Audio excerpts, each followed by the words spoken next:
it's Sally here. Just a quick one. If you like this really sweary podcast by Kelechi, do remember to rate and review Say Your Mind on Apple Podcasts, okay? Now for the very urban intro music. It's the Benz Brunani womanist, baby boys, baby girls, you need to hear this. Sit down, receive this realness. Make sure your cup's ready for the tea, we are go sip it, yo. Hard time scrolling for your long throats. You might learn something you never know. Collect you fine, and she's one of a kind. Don't say your mind, say your mind. But welcome to the live show of Say Your Mind. Well, we'll do it properly. Welcome to SYM, officially known as Say Your Mind, unofficially known as what? Say Your Mind! Thank you. That's what this is now here for. So I've got it to hand. So, like I said, today it's got a slightly different setup, but we'll start with the bit. It's more about you being part of this. It's called Say Your Mind, but you rarely get to say your mind, or some of you are shook to like write in. Quite a lot of you do, so thank you to the people that do write in. So, oh, that's it. That's better. So, who would like to join me on stage to help me with the tarot? Oh, that was fast. I just said who would like to... I haven't even heard what the question is yet. Come on, join me. Woo! Come through. Nice giving us plaid. I'm loving it. Yes. Outfit. Yes. Oh, no. Hi. I don't have to talk, right? Oh, gosh. You do. Oh, okay, shit. Introduce yourself. Hi, I'm Charmaine. Hi. That's all I've got. I'm really nervous like now. It's like a 12-step program. Hi. SYM for 2 years. Hi, I'm an addict. I'm also an addict. Hi, guys. Welcome. All right, cool. So you're going to help me find the message for the collective. Oh, my God. Okay. Right, I'll get these out for you. So I'm using the Modern Witch Tarot deck. It's the new one that I've been waiting for forever. It's here now. I'm so glad. All of your energy is so wonderful. I actually did not want to do this today. I feel so tired. But this gave me all of the energy. So here you go. So grab it or hold it for a while. From the audience, what kind of question are we thinking about? What's the direction? What are we thinking? Oh, that was a deep sigh. Someone was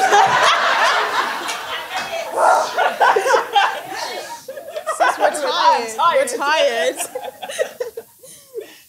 So the general vibe is tiredness. Yeah. Right? But what's the question? Throw it out. Just say it. What? Where are we going? Where are we going? Yeah, okay, where are we going? Well, we're hoping to not go with Boris. Yeah. But yeah. Please, no Boris. I don't know how that one's going to go for us, to be honest. All right, so the general question I'd say is what? The general direction for Where are we? when? For 2020? For the end of the year? 2020. 2020? Yeah. All right, 2020. Okay, cool. So, you shuffle it for me, Charmaine. You shuffle like a gambler. Sis, we've all got vices. Cool.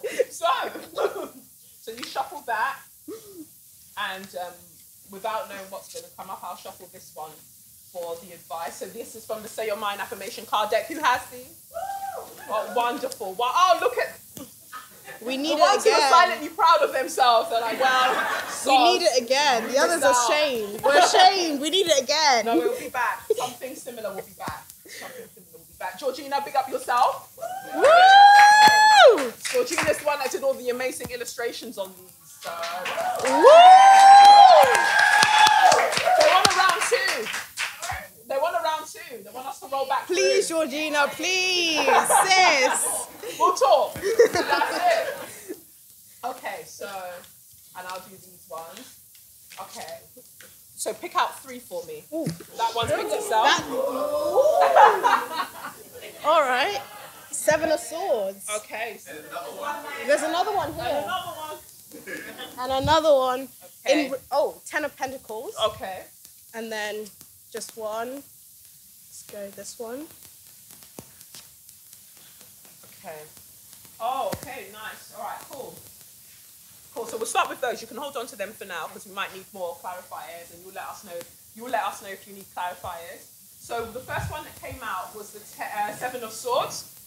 It's really cute because Lisa Starr's done it, so it's got like black figures and different types of people on the cards, and way more inclusive. So Seven of Swords usually speaks to people not being themselves. Like, so the advice. Oh, let me grab the mic.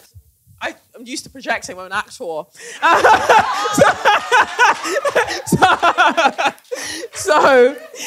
The card that came out is the Seven of Swords, and usually this shows up when people aren't being themselves.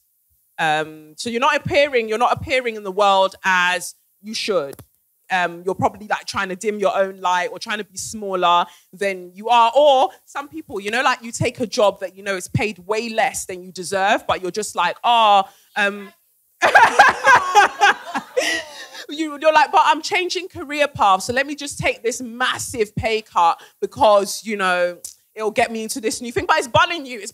Like, it's bunning you. You're feeling it. And if it's not, the reason I thought about a job is because the next card is the Ten of Pentacles, but it could be anything really. Or it might be like relationships that you're not really showing up as who you are. Maybe the person is a bit of a dickhead and you're just like, maybe over time, they will simmer down, they'll settle. But people rarely change.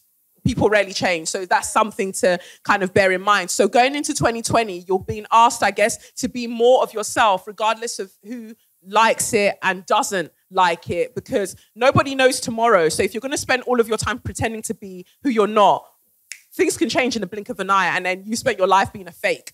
So just considering that, it's scary because I think people are always scared to kind of live their truth because they're scared of losing people. But you lose people. I've lost so many people along the way. People I didn't ever think that I would fall out with or whatever. And I'm always saying that's not to say that they're the bad guy or I'm the good person. No, sometimes you just outgrow people. And we've all got different paths to go on. I always see it like a tram because Croydon's the only one with trams. Sorry, Georgina, that was no shame.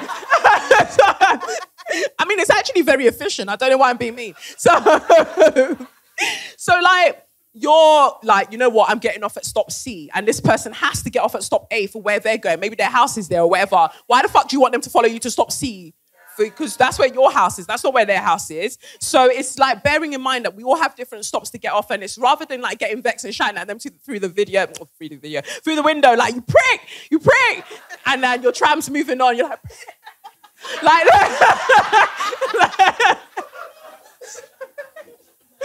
just accept that that's where they needed to get off, and it's okay. You just continue where you're going. And if you're the person that needs to get off on their thing, then, okay, pack yourself, move yourself to the side. But the reason you're being asked to show up as more of yourself is because the Ten of Pentacles, and this is the full card. This is really what you want in your life. You want the Ten of Pentacles. It's not just about money. It's about family. It's about stability. And it's about guidance from ancestors as well. So some of you might have grandparents or parents who've passed away. So there's this energy of they're watching over you. No one's trying to have you broke out here. They didn't pass away so you can be a brokey in this physical realm. Everything's coming together. You've got the support. You've got their guidance to help you in all of that. And the only way you're going to get what you deserve is by showing up as who you are. So everyone's like, God bless me, or whatever you believe in, bless me, right? But how do I know the blessings for you if you're not even behaving like yourself? How do I find you in a crowd of people?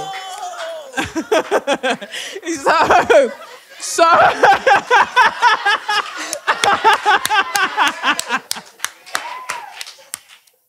So that's really it. You can't be found because you're not appearing as who you are. And the blessings are for who you are destined to be, not who you currently are. So because I think I've said it on the podcast before, some people, they shoot to fame really, really quickly. and then they don't know how to handle it. Yeah, because they can't. It was too fast. It was too fast for them. So you have to bear that in mind, that your prayer should be that you are the person you need to be when your blessings arrive. Not that your blessings will arrive and then you're now trying to like scuttle and get yourself in order and you're like getting rude to people in your comment section. Like, you can't be doing any of that. You can't be fighting people. Note to self. You can't be fighting people. You can't be arguing with people when all of that happens. So, and what will help you with that? We've got the moon in reverse. So usually the moon upright talks about intuition and finding your way in the darkness. But I feel like the moon in reverse is reminding you that you have to trust your intuition. You have to trust your gut. I feel like we live in a society that tells you that you don't know what the fuck you're talking about. And especially if you're like from a marginalized community, whether that's because of your race, gender, and or sexual orientation, you're told that you don't know what the fuck you're talking about all of the time. And so you start second guessing yourself, like, maybe I don't know what I'm talking about. But you do. You have to believe in yourself. And nobody has to see your vision for it to be valid. If you said tomorrow, fuck it, I'm gonna manufacture skipping ropes. Fine. That is your choice. If you want to manufacture skipping ropes, because we don't know what's going to happen in this world. Like, suddenly there might be a skipping rope craze. But if you're waiting for someone to go, no, bitch, like skipping ropes were so 1998. No, we used them in secondary school. We don't use that anymore. Like, if I listen to people, even before starting this podcast, so people try to give me advice here and there now regarding this podcast, and like, oh, it's so sweary, it's so this, it's so that. But I feel like if I'd said to someone at the very beginning, so I'm going to create a podcast and I'm going to call it Suck Your Mum.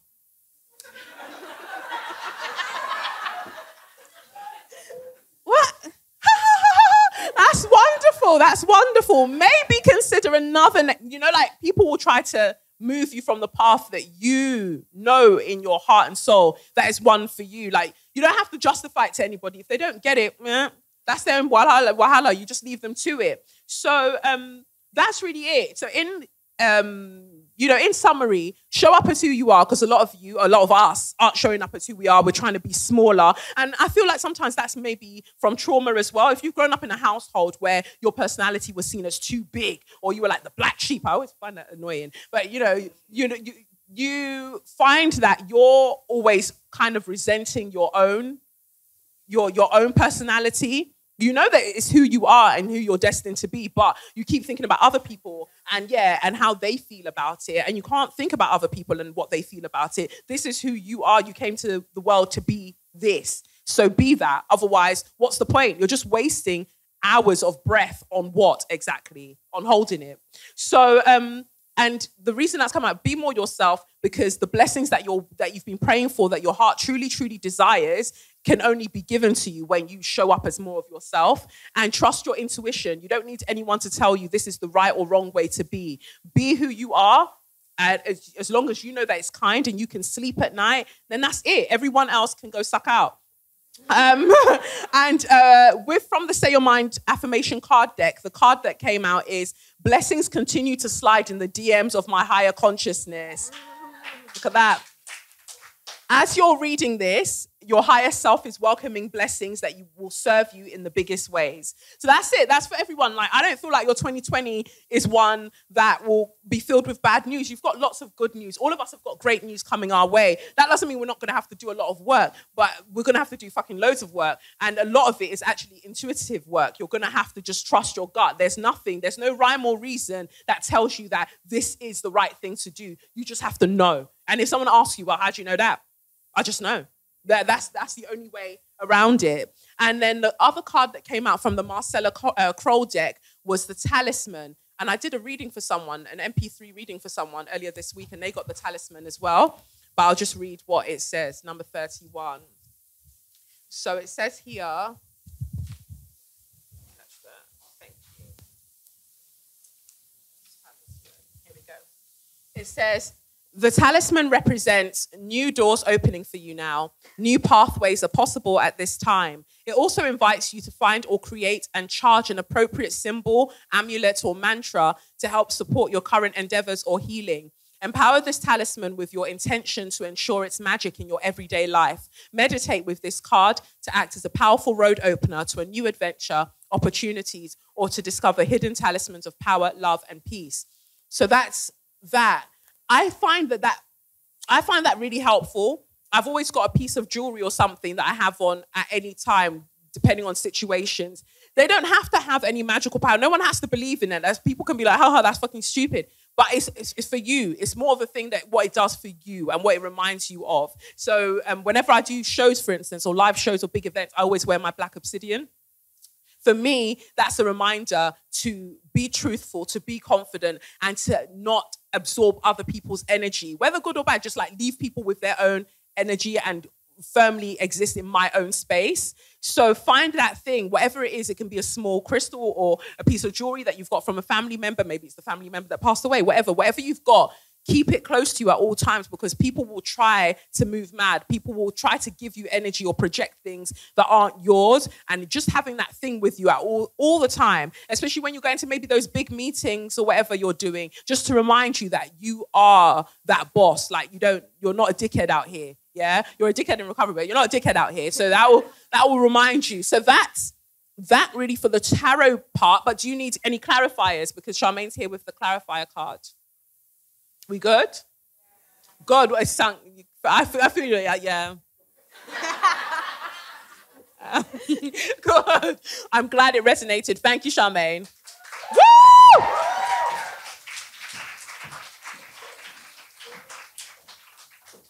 Thank you. So, moving into share your magnificence. I think I've got a couple of letters, but before I have a letter, who wants to share a random magnificence with me?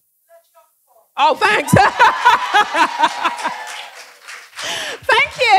Thank you. 2 slaps on my chest. Thank you.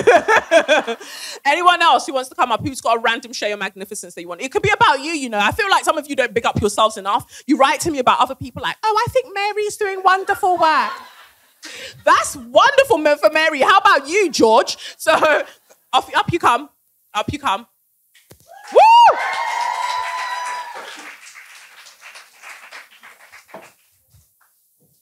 Mind your head. That's it. Here you go. Join me. What's your name? Aisha. Aisha. Yes! So for everyone in the room who has a cervix, if you haven't had your cervical screening test done in the last 3 years, please go and get your pum-pum checked. Thank you very much. And I guess my share, your magnificence, is I went through about 2 years of a severe depression, burnout state, blah, blah, blah. And when I least expected it, that's when I was called by BBC, Vox Africa, all these other places to actually advocate for particularly women of Black and ethnic minority background, particularly in London, 25 to 35, which pretty much summarizes most people in here, to say for us to take our health more seriously. So I guess showing my magnificence is in case of showing up as my true self. Yes. Because even though I wasn't feeling my best, or people would ask me, what am I doing for work, etc., I'm like, I just care about Black folks and our health and actually speaking up about it. Yeah. So breaking taboos, like what you were saying about, oh, it's an awfully sweary podcast or whatever. Breaking those taboos when my auntie was seeing me on BBC talking about the cervix, whilst they're having their porridge in the morning, was a bit like... She said, we don't need to shave? What is that about? So, yeah, even coming out here tonight, I'm like, oh my gosh, I'm going to be so tired when I go home. And it's taken a lot to step out. But I thought, when you were like, come on, guys, pick yourself up, I thought, why not? Yeah.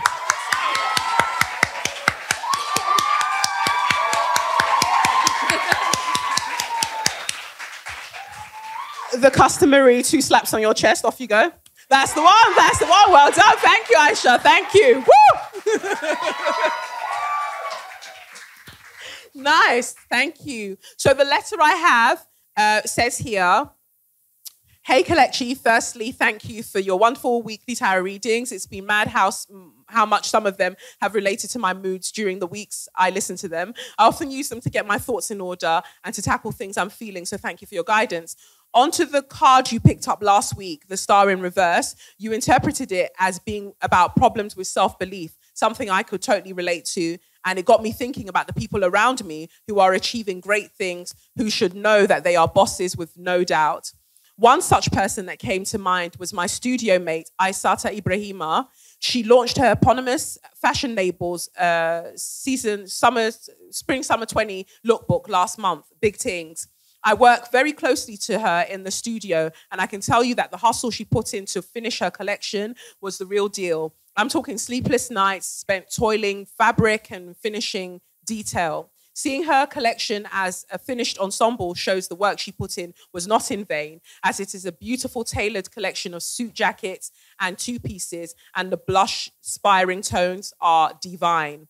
Aisata is truly that of someone who has worked her way up to build her dreams. Having studied design in uni, she worked the shop floor in Celine throughout to get a closer inside knowledge of working for a big label. She balanced this job with a design internship at another notable fashion label before landing a job in Victoria Beckham's design team. However, she's still craving something more. She took the final leap and focused full-time on creating her own label this year.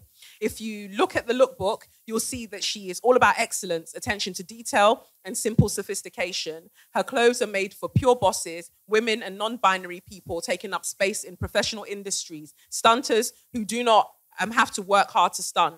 And she wants celebrating blackness to be a central part of her campaign imagery, something I, of course, am all for. Though it's a super small team of only Aisata and one assistant, and I know she can't wait to grow, her collection has already caught the eye of Kiki Palmer's stylist. And I can't wait until I see it worn on the likes of Solange, Michelle Obama, and yourself, Mrs. Kelechi Okafor. She's truly someone who's doing magnificent things, so do check out her work and give her love on her Instagram. She is at Aisata Ibrahima. That's it. Big love from to my Nigerian sis, Rona. Thank you.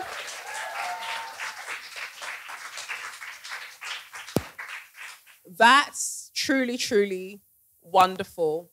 And I think that listening to that charts Aisata's kind of journey, charts what we covered in the tarot. Like she had to, start somewhere and kind of weave and wind her way until she was just like, you know what, no, I'm going out on my own and I'm just going to do it. And she's done it now. Like, you might as well do the thing. And I've said it before, like, I don't believe in trying. I don't know what that means, really, to try. Did you do it or did you not do it? Because trying doesn't make sense. That are you saying that you half did it? What percentage did you do of it? Like, it's so if you're doing it, you've done it. And I think trying is just a way of being like, well, you're protecting yourself from failure. And I don't feel like there's any such thing. There are lessons, and that's it. You just move on from there and you keep it pushing. So that's that for Share Your Magnificent. Now, what's the name of the podcast? Some of you say suck.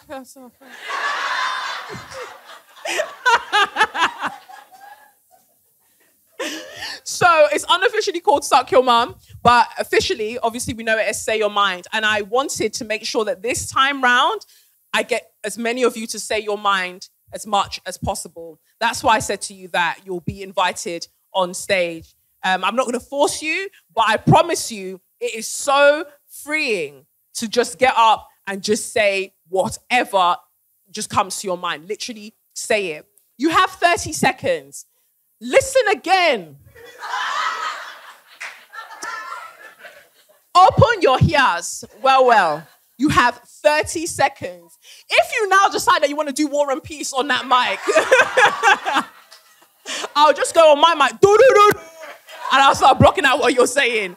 You have 30 seconds. So I think it's fine here. Yeah? Cool. So 30 seconds for you to sit here and we'll just clap. No matter what you say, we're going to clap. Yeah? That's you can tell us the shopping that you did today. We're going to be like, woo! Like, it's not for us to judge what you want to say. You've just got 30 seconds to say whatever it is. Jonathan will be keeping a track of the time. And let's go. Let's go. First person up. Off you come. Come on. Let's go. You don't have to ask me. It's your 30 seconds. Up you come. Next person, prepare yourself. Whoever's going next. Yeah, sit down. Off you go. 30 seconds starts. Well, I've always been a plus size girl. Oh, Is this on? is it on? Can you hear me? Sorry, no. We'll rewind. This is why you shouldn't be here. You always misbehave.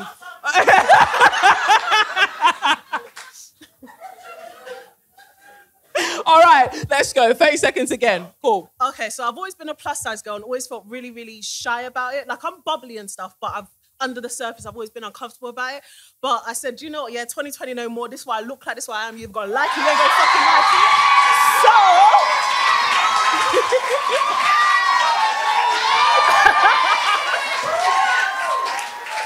So, as a challenge to myself, me and my friend, this 2020 coming, we gonna be wearing the skimpiest mask costume.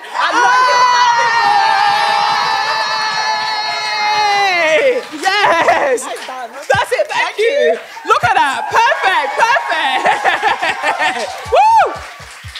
All right, next person, let's go. Good. Hi, guys.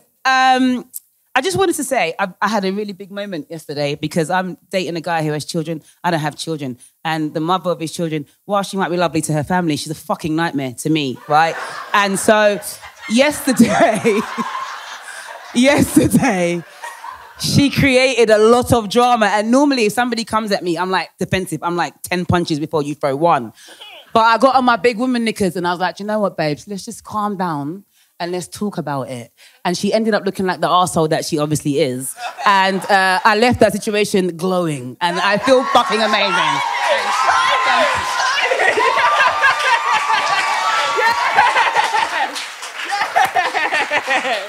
Let's go. I'm loving this. Yes. Let's go. Okay, I have something very profound to say, guys. Season your mushrooms, okay? I hate when I go to a restaurant and they don't season their mushrooms. We already know mushrooms have a very overpowering taste when you're having a full English breakfast, so just season them. And fry your eggs properly. I don't want to be drinking my eggs. They're not to be drank, they're to be eaten. Thank you. Have a great night.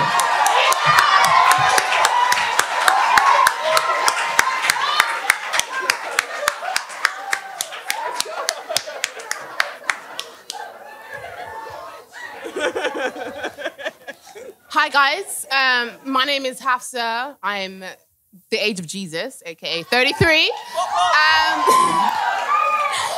My entire life has been about being docile and well-mannered and, you know, being a good Muslim girl, and that's all good and well, but like you were saying before about being fake and being yourself, I think God already knows I'm bad mind. So I might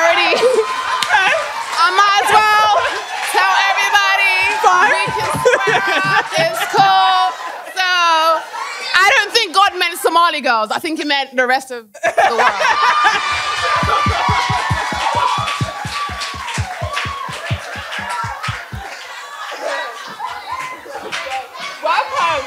Welcome. Maya Ad, she says say your mind. Yes, go. Anyway, I was going to say, yesterday while I was at work, Friday, while I was at work, I'm a supervisor at Wembley. It's very boring detail. But anyway, these guys were not acting as they should do. And I told them to do something. And they said, oh, she must be on her period. She's such a bitch. She must be on her period. Do you know what? That's absolutely fine. I said, that's okay. You can go home early. And that's absolutely fine. And that's what I did. And you know what? Because my mother did not put me on this earth to struggle and people to call me a bitch and tell me I'm on my period. So I said, goodbye. You're absolutely fine. Go home. Good. And I would not have had that confidence to do that a year ago. So I'm very happy.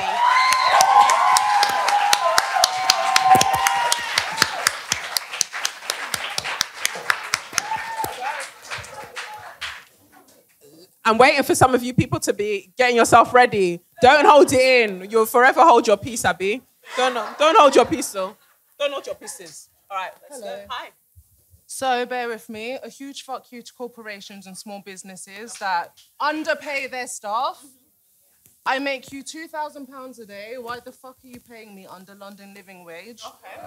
No Christmas bonus, no commission, no nothing. And then you go on holiday 5 times a year like it's cool. Like, do you see change on my neck? Slavery is over. Long time ago. Like, yes. One more thing. January, I start a new job.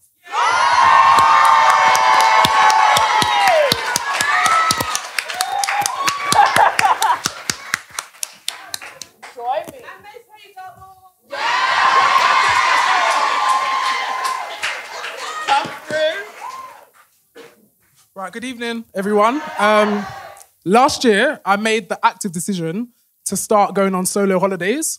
So people have been telling me, oh, James, like, you need to go away by yourself. And I always said, look, I know what's going to happen. I'm going to go there. I'm going to be in the hotel room. I'm just going to be on my phone for the whole trip. And then I'm going to come home and say, oh, I had a good time. But genuinely, guys, from last year, I've been on 4 solo holidays in the space from 2018 to now. I've been to Dubrovnik. I went to Paris. I've been to Madrid. And I took my mum to Rome last year for her birthday as a treat. Go on holiday by yourselves. Find the joy within yourself, and you will have the best time. Seriously.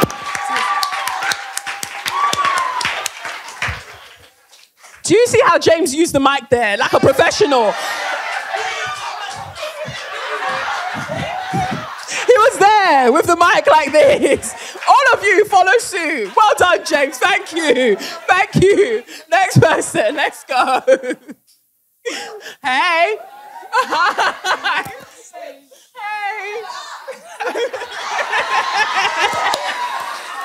Hi, everybody. Boris Johnson. I've suffered from depression for quite a while, and I listened to Kelechi, and she brought out the best person in me. Thank you. Just a friend of mine mentioned to me when I said I was trying to be nice, she said, don't be nice, just try to be kind. Yeah? You don't know what others are going through. In my life, I'm a bus driver.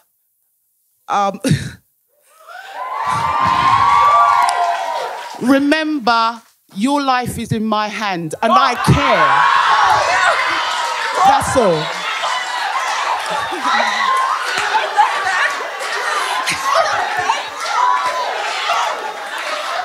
Some of us do care. It's not just a job. Some of us do care. God bless. Thank you, thank you, thank you, thank you. Did you hear that? Move mad, motherfuckers. Move mad. Let's go. I didn't trip. I'm very pleased. Okay, so I'm 29. Okay, I'm 29. I only started saying my mind at the age of 27. So I just want to say, heart disease is the leading cause of killers in Black women. Let it go. Don't take on every single thing. We cannot come and die. We cannot put ourselves down. I can't come and kill myself. I cannot come and kill myself. Yes. But I also want to say thank you very much to the Black women who have pushed me to where I am now, yourself included, for the spaces you guys create. Black women are awesome. I love you. Thank you. Yes. Come through, Rotty. Makeup artist. Beat my face. This was Rotty's work. Off you go. Hi guys. I just want to say this year I've been wearing less and going out more.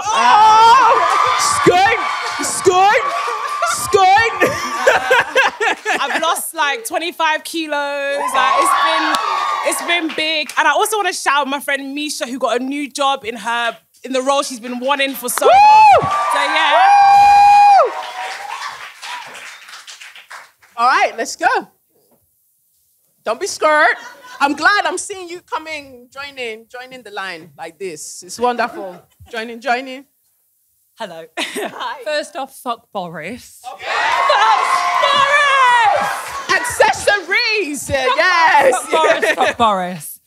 Oh God, this is really nerve-wracking, isn't it? Okay, so I'm an actor. I do lots of training, and I am sick to death of... I'm in actor training, and I've had people not look me in the eye not want to touch me, not want to, make eye contact. So I've been thinking about this for a while. I'm just thinking if I say it up here, I have to commit to this, don't I? I am committing, and I'm going to commit to making this actor training that is for us. Yes. And all the white people that want, I am sorry, you're not coming in, you're not invited, this is our space. I am creating a safe space for black actors and black actors of colour, because I am sick of it. Thank you.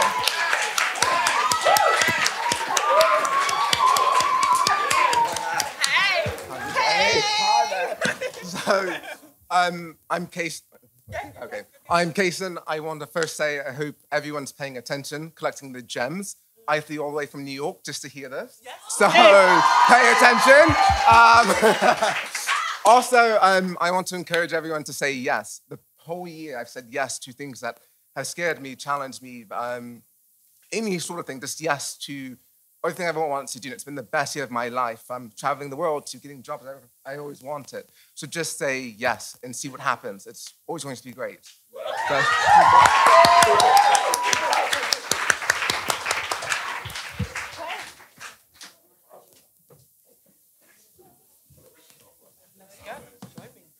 Hello, everyone. My name is Dora. I'm a foreign doctor who came to work in the NHS because I believe in the National Health Service. I want you to know that the average cost of childbirth is anywhere between $10,000 to $30,000 on privatized healthcare. So please embrace the blessing you currently have and make the right decision when it comes to vote.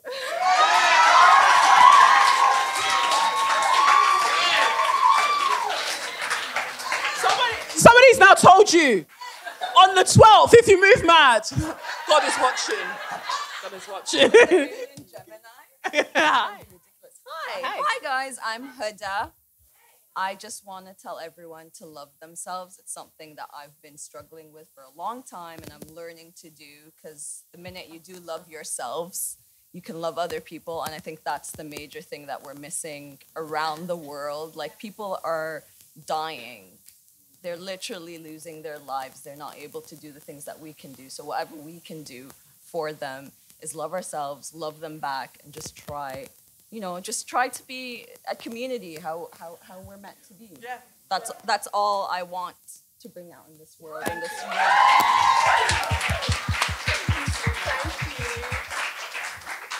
So no one's gone over so far? Hold on. There you go. Next person, let's go. Don't wait for me. Just roll on up. Come right up. Right. Hi. My name's Precious, and I just wanted to give a shout out to me and my friend Lisa, who I came here with today. We both graduated this year. We did it. It was hard. We went to a really, really white uni. And then we studied anthropology and politics. She did politics as well. And it's just like we were always in a space where we were very opinionated and people didn't want to hear our opinions. Yeah. And I got a reputation. She got a reputation. Yeah. But I'm just really proud of us for graduating and not letting people silence us. Yes. And still sharing our opinion and being like, no, you're wrong, and let me tell you why. Yes. So yeah, thanks. Thank you. Thank you, Precious. Let's go. Oh, God. Why are you looking mad though? Shut up. Here she comes. Hi there, my name's Diana. Oh, God. So, I got a job this year that I thought was a dream job, and they fucking tried me. So, I sent the most fucking Caucasian email in the whole fucking world. I wanted to be a dickhead and slap someone, but no, I didn't. I sent a lovely email and I cried black tears so they could be more important than white tears. Sorry, no shade to the white people in the room. And also, one thing before I go, guys, don't let anyone fucking try you, and only give when your cup is full and run off the fuck over. don't give nothing. I want Psalm 23. Hey. So, unless your cup is fucking spilling over into the fucking road, that's when you fucking share shit.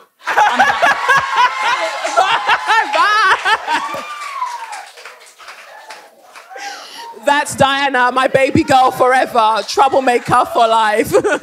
Gang, gang. All right, let's go. Oh! Those who were here last year will recognize Layla. She's wearing more clothes. That's right. That's right. Pole dancer extraordinaire. This one. All right, let's go. I had the fucking best wank of my life.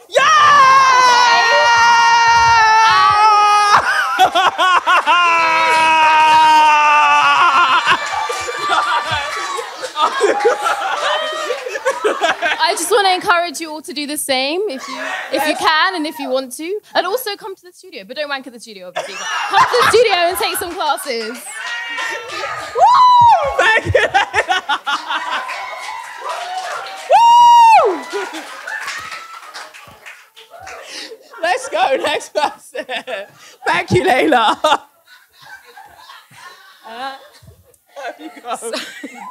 So I just turned 26 and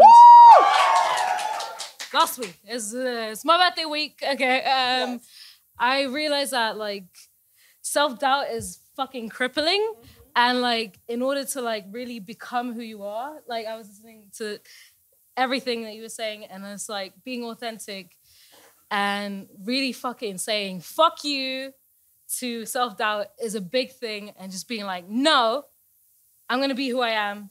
That is a big thing. Just like be like, yes. This is me.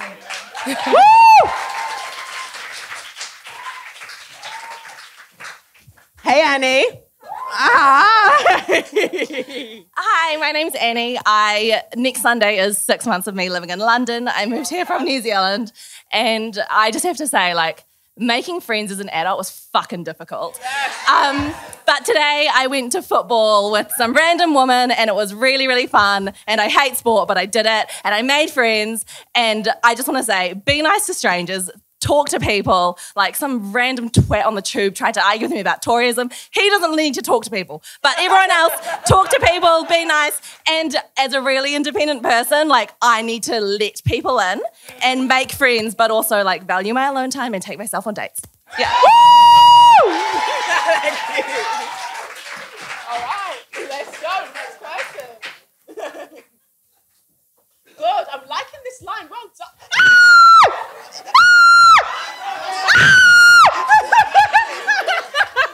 All right. Hi, everybody. My name is Nora. I hope you're having a great time. I'm so excited to be here and meet Kelechi. And the Receipts podcast girls over there. Amazing.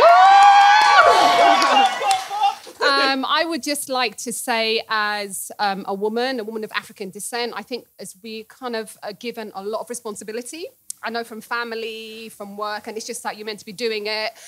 It's not always after, for example, my brothers or other men in our family or our community. And I know I've had a lot on my shoulders, and I don't always say it. You just feel like it's your duty, that you just have to do it, and maybe you feel a bit guilty if you don't. And I think I reached a point where sometimes I'm like, I have to stop and do things for myself. But not to bring the mood down, but I lost my brother 2 years ago, coming up this week. And he was the funniest person in my family. So he's kind of the light of my life. So it was really tough. But I know that he would want me to be happy and enjoy myself. And the thing that I do is very similar to the man who came up earlier, is go on solo holidays by myself. So it's the best thing in the world. Don't be afraid of doing it. It's the best thing in the world. I go and I mainly travel in Africa, Latin America, but mainly Africa. And I'm so welcomed. North Africa, not so much, but you know, you know how it is. But Sub-Saharan Africa, amazing. I'm off to Senegal, hopefully in about a week, inshallah. And I can't wait, and just do it and do it. I used to do it because I was curious and interested. And now I do it as just like healing and self-care. And you have to do what you want to do, whatever it is you do. You just take that time for yourself and enjoy life.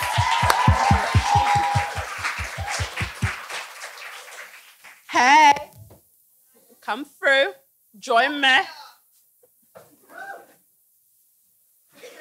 Hey, I'm loving this one piece. Thanks. Thank you very much. I like yours. Thanks. So my name's Maria, and I just wanted to probably echo a lot of the sentiment that's already been said about like edification. I'm just really grateful for podcasts like yourselves, like The Receipts, like my friendship group that's here. Some of them don't even know each other, but they will do by the end of the night. And like, I'm just really grateful for other women of colour that continuously edify me and encourage me to do stuff. And I feel really grateful for like forums like this where I feel like I'm not the only one that's doing that. And I feel replenished to like give back. My cup is running over. Amen. Can you see? Shotty Bowen, they're not listening to you. All right, come through. Hey. Okay, so as somebody who has survived domestic abuse, from surviving to actually thriving, I'm tired of people saying, why did you not just leave? Yes?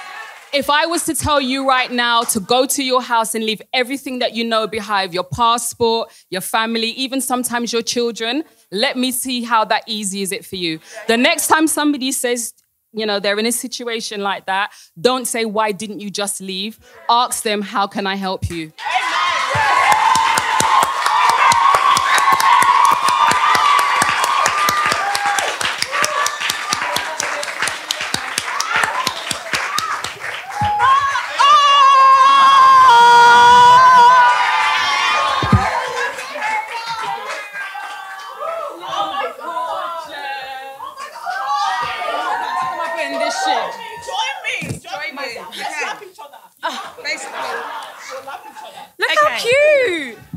Wait, firstly, we wanted to come up here to say, first and foremost, thank you for teaching me how to eloquently be on crud. Like, because of you, I am always on crud, on time, whenever I'm ready. And we just went to say, thank you for being a voice when we've been silenced. Like, we really, really appreciate you, and we love you for what you do. And I feel emotional, but I'm not gonna cry. But yeah, that's what I want to come and say. Just thank you, thank you, thank you. Everyone here sees you, we appreciate you, and we are forever rooting for you. And thank you. Wait. A personal thing for me. Thank you for just being you, and for also showing that you can be a mum and be fucking amazing as well. Like, you can be a mum and you can still do what you're doing and go, you can still get up on that pole and you can still like, because you know what? I feel like sometimes we're seen as just mums, and we're not just mums. We are more than that. So thank you so much for showing everyone that we can actually do that. I've got a word as well. I also just want to say thank you as well, just for your support. I love the podcast. I listen religiously. It's my favourite thing. And it never gets unnoticed every time you mention us. And you don't have to do that. You don't have to mention us on your platform at all. And we're just really grateful. And we love you. All together now. Thank you very much.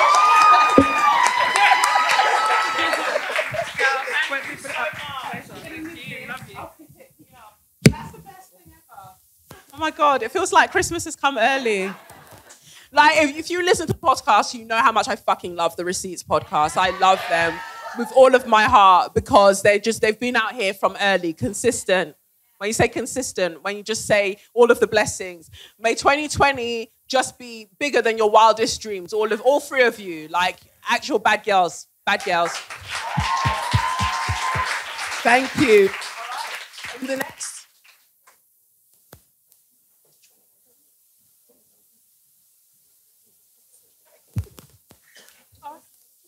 Thank you. Thank you.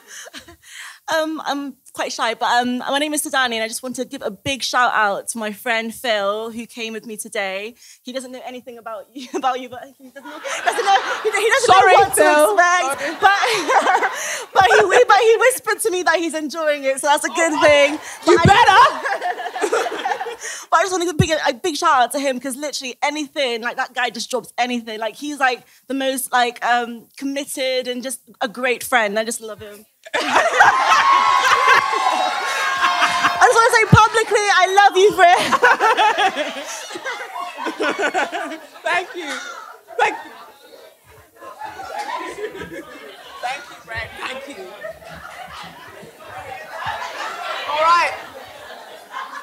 Hey, Demetrius. Hey. See, you'll know him. No, Demetrius. Hi. So I've been... Before Demetrius starts, I'm not even going to cut him off. This is one person that's like literally an angel. He's an angel because even when I took down Patreon, let me just tell you, even when I took down Patreon, Demetrius would message me and be like, what's your PayPal? And every so often, like, he'll just dash in chunks of money. It's like, I just want to make sure that you've got what you need to be able to actually make the podcast and keep doing what you're doing. And I feel like it's amazing. So you're magnificent to me because I know I'm notoriously bad. I don't know if it's the African in me, the Nigerian in me, the Igbo in me, the Yoruba. I don't know, but I'm notoriously bad at asking for help. And I will do strong face and I'll be like, I'm fine. And loving the podcast has meant that I've had to sacrifice on so many other things to make sure that I continuously get to make it. And that's why, I had to invest in things at home. But the fact that whenever I would look just randomly in my PayPal, Demetrius would be there every so often. So thank you. Thank you very much.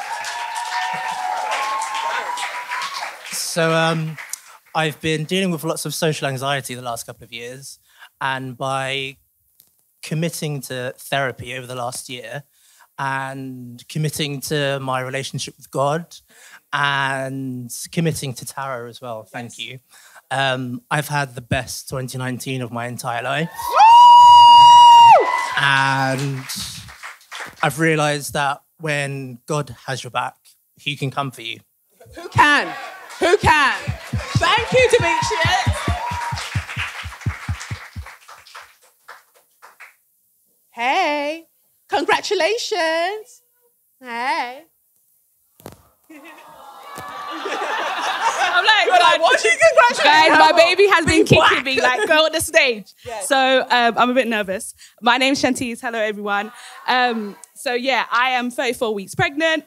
And yes, this is my first baby. And I'm going to be so honest. I've had so many dickheads trying me on public transport. And honestly, I was on the bus one time. Some guy had like eggs and stuff on the seat. I'm looking at him like, okay, you need to stand up. He's like, I'm getting off the next door. I literally looked at him and was just like, you need to move. I will just wait. So he actually picked his stuff up. And Kelechi, honestly, you've been helping me just so much for the last few years, especially being pregnant, as I know you have your son. I'm having a baby boy as well. Yes, so just thank you. Thank you for being amazing. And you just helped me throughout my pregnancy as well. So yeah, so thank you. What were you saying? Did you say something? Oh. You always like to just chip in here and there. Next. Let's go. See some beautiful people. Always. Hi. Hey, love, sister. Yeah. Hi, everyone. So my name's Carrera. I just wanted to say the last 3.5 years, I've gone through quite a hard time with self-esteem and confidence. I was going to say I was a professional dancer. I am a professional dancer. I had my son, my first and only child for now, 3.5 years ago. I went from a size 12 to a size 16. I forgot who I was. And I kind of suffered from imposter syndrome, where I was telling the world that I was a dancer, but didn't look like the stereotypical dancer, that you will see out there. And I just wanted to let the world know that you will hear my name. Amen, amen. And I was not just a dancer in the past. I am a dancer. I'm going to continue to follow my dreams. Woo! Big up yourself. Thank you. That's it. Whatever you say you are is who you are. No one can tell you a motherfucking thing. You are. Sorry. Take your time. Because that speaker's really trying to take somebody's head. Come through. Evening, everyone. Hi, my name's Alicia, and I work in events, and I'm also very single. I've been single for a long time. However, I have decided 2020, no fucks given. I'm living my single best life. There's nothing wrong with being a black woman and being single, or whichever your sexual orientation. I had to find that out the hard way. So many dating sites, so many horror stories. I could write 10 books. But you know what? That's in the past. The future's straightforward. And also, thank you so much, Kelechi. Sorry, I need to give you a hug. You're a legend. She makes me happy every Monday morning. Thank you. This pressure on people to not be single. And then now, when you now go and trick your head into something that's not working for you, nobody will come and extract you from there. Nobody. So leave people alone and let them be single in peace, Jerry. Oh my God! Hey, beautiful people. We hear a lot about strong Black women, but today I want to say there's a piece of art here that I commissioned. Artist over there, Graham. Just give them away. Hey, Graham! And it's a piece of art that is based on a photo of you. That something I want to see more of is Black woman joy, and this is the picture. Thanks, Graham. Thank you. We need more of this. Strong Black women are fine, but I would love to see joy. More joy. Oh, thank you so much. I love it. Everyone's just giving me presents. Thank you so much. Taking that home. That one's going home. Thank you. Hi. Sorry, it was hair wash day today. Take your time, like, do you? So thank you so much for creating such an amazing safe space for us all to just kind of like, you know, have peace, realise we're not alone and just keep going and keep moving. So thank you so much. I've got a few things I wanted to say. First thing, but not going over my time. First thing is I've been angry and tired for so long, constantly having to deal with other people's shit, deal with other people's warped perspectives on life, on everything, that now I'm just like, going forward, if I'm annoyed with something, I'm going to do something about it. And just, you know, whether it's a project, whether it's helping other people, whether it's mentoring, whatever, I'm just going to try and, rather than sit there moaning, I'm going to try and do something about it. And I just encourage everyone, if you've got the time, if you've got the space, to do the same, because we can't rely on governments to like do things for us. We've got to do it ourselves. So that's the first thing. Second thing is, Second thing is, especially with people with like careers and things like that, and people are telling you no, keep going until you find your yes, because you will find your yes. And then I can't remember what the third thing was. But Thank you. Thank you. Hey. Don't worry, take your time. Hi. Hello. First of all, you look fit as fuck.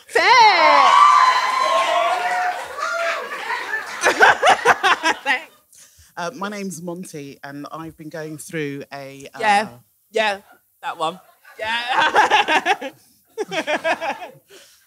So I've been going through a Sally in HR issue for the last 3 months.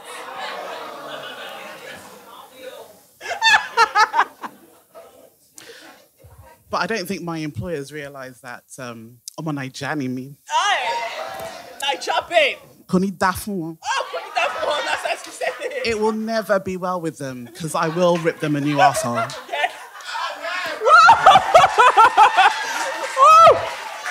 That is it. Sally in HR, everywhere. Sally's everywhere. And we're still deciding whether she'll come as a podcast or web series or whatever, or both. I don't know. We'll see. Hey. Hey, Naomi. Hi, thank you. Thank you so much for this opportunity, because I've never seen something like this before, but it's really empowering, I think. I wanted to say two things. Firstly, 29 tried to finish me this year, but it will not finish me. There are only 3 weeks left, and I'm going to make it. So I'm grateful for this space. I'm grateful for therapy. I'm grateful for being able to take self-care, and also, you know, you and other people who are sort of encouraging everyone to do that. Secondly, I'm about 1.5 years into my natural hair journey, and it's the best thing I ever did. I put relaxer into my hair for 17 years, even though it was burning my scalp, and I don't understand why. I don't know who convinced me that straight hair is better. It's not, and I'm just really grateful that I finally realised that. Thank you.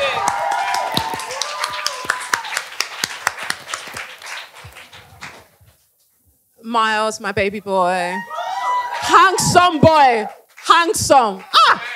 I'm also fine, Niger boy. Hello, guys.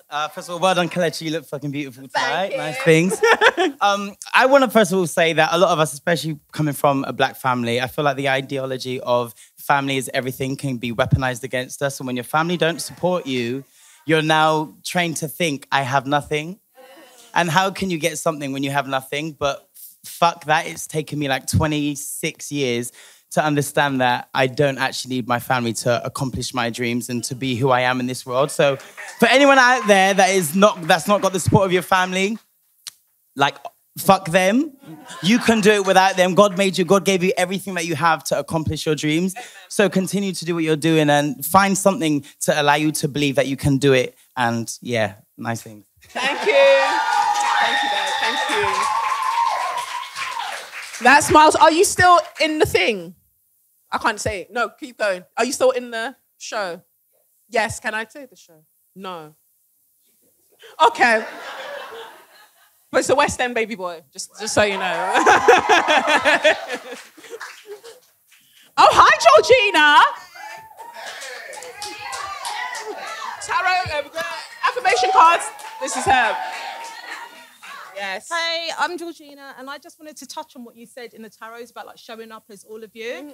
I'm a mum. I've got two beautiful girls, 13 and 10. And I just want to say that it is really important to be all of you all of the time, because I could not be any prouder of my two girls. Like, they are me, like literally all of me. And when I look at so many other like little black girls and boys of their age who come from maybe different kind of households where they're taught to suppress who they are when they're out in the outside world, I notice that they go through a lot of shit and then don't stand up for themselves because they're always taught that they have to hold themselves down because society don't understand you. I've never taught my kids to hold themselves down. I've always taught my kids, if you know who you are and you know what you're doing is right, I don't care who it is. I don't care if it's headmaster, teacher, whoever, you be you. And when I look at my kids, one thing that I can say is my kids are fearless. Yes. They are fearless in a way that I could only have wished I could be at 10 and 13. Yes. So I just wanted to say it is important, especially if you have kids, to be all of you all of the time.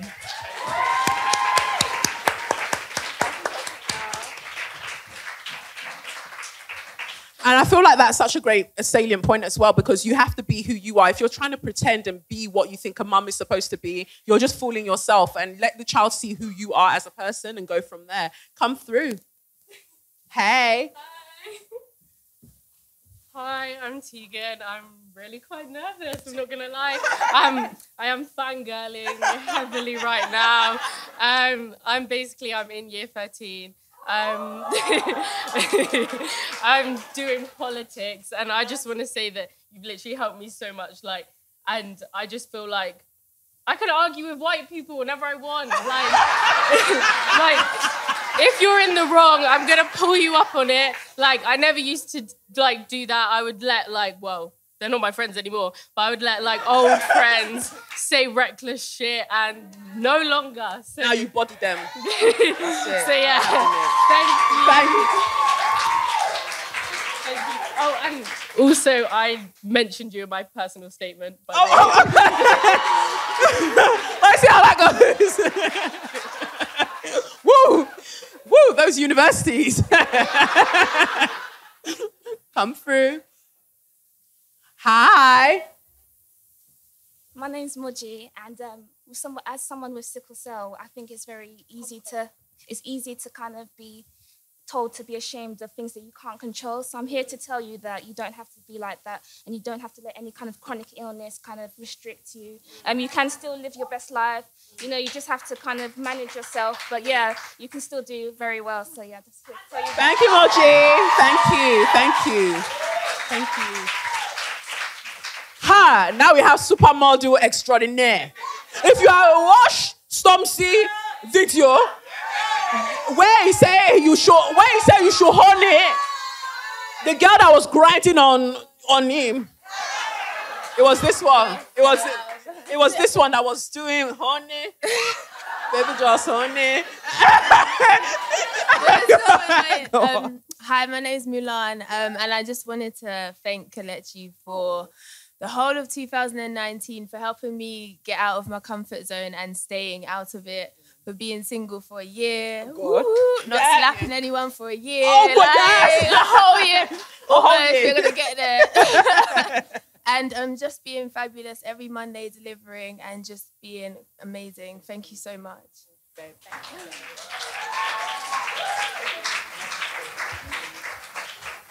Okay, cool.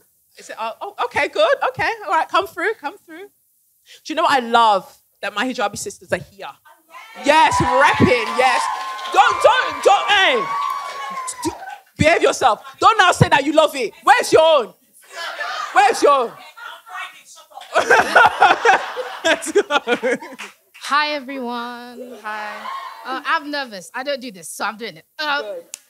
I work in retail, and if anyone knows what retail is like, this is for all the management who wants to give you wahala for no reason. I am not a slave. You will not come and break my head. Don't be stressing people just because you can. Your own will come and it will come twice. Amen.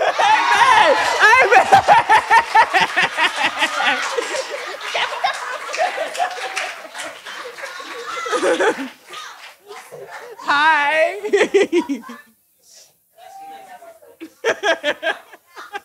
My people.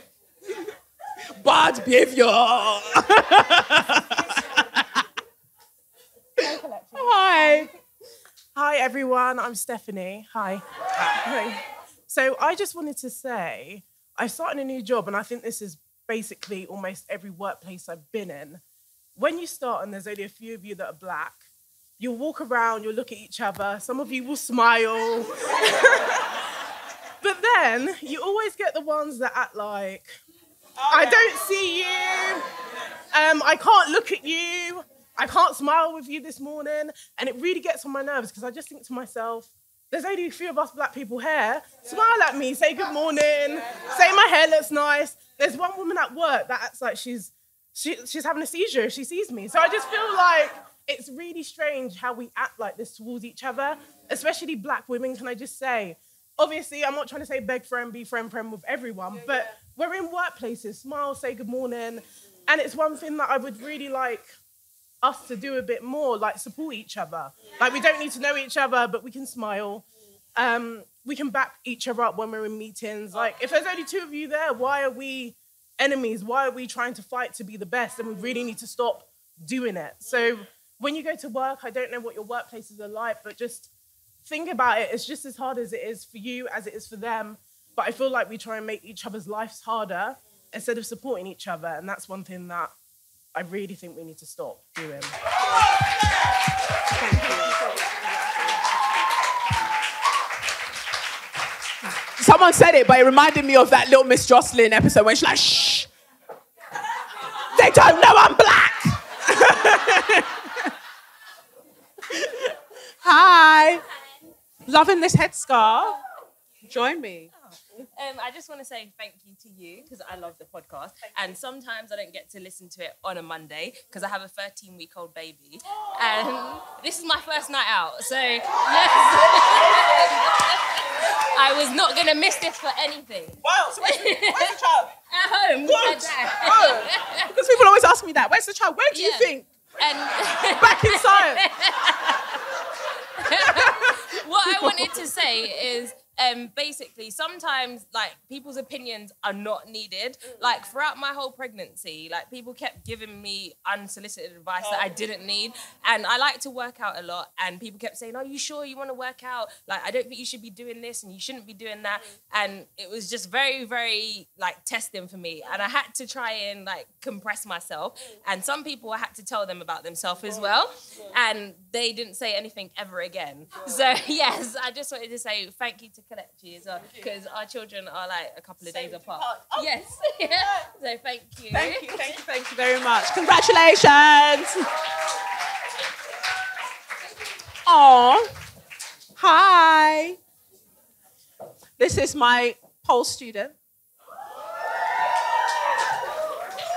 We've had a real journey together. She travels all of the way from East London to come to classes, and she's there all of the time, and she supported the studio from the very beginning to where it is now. I just wanted to share that with you, a baby girl. So, in that regard, I wanted to thank you for creating such a lovely space. And sorry, I'm really nervous. But yeah, I think, well, first of all, I didn't think I would be here now because I thought last year was the last one. And I missed it. No. So you came on stage to attack me. No, I'm going somewhere with that. Okay. To say that, so it's a great opportunity because last year I missed it. And I think at this time of the year, you know, like year ends and we all think like, oh, what we could have done, what we could have done more, less, different, and all the resolution for the next year. And so, yeah, I just, it's great to be here. And I think sometimes we always think like there can be a second time. Yes. But sometimes there isn't. So we should just, like someone said, say yes more. Yes. And yeah, you've been very inspirational with everything. Thank you.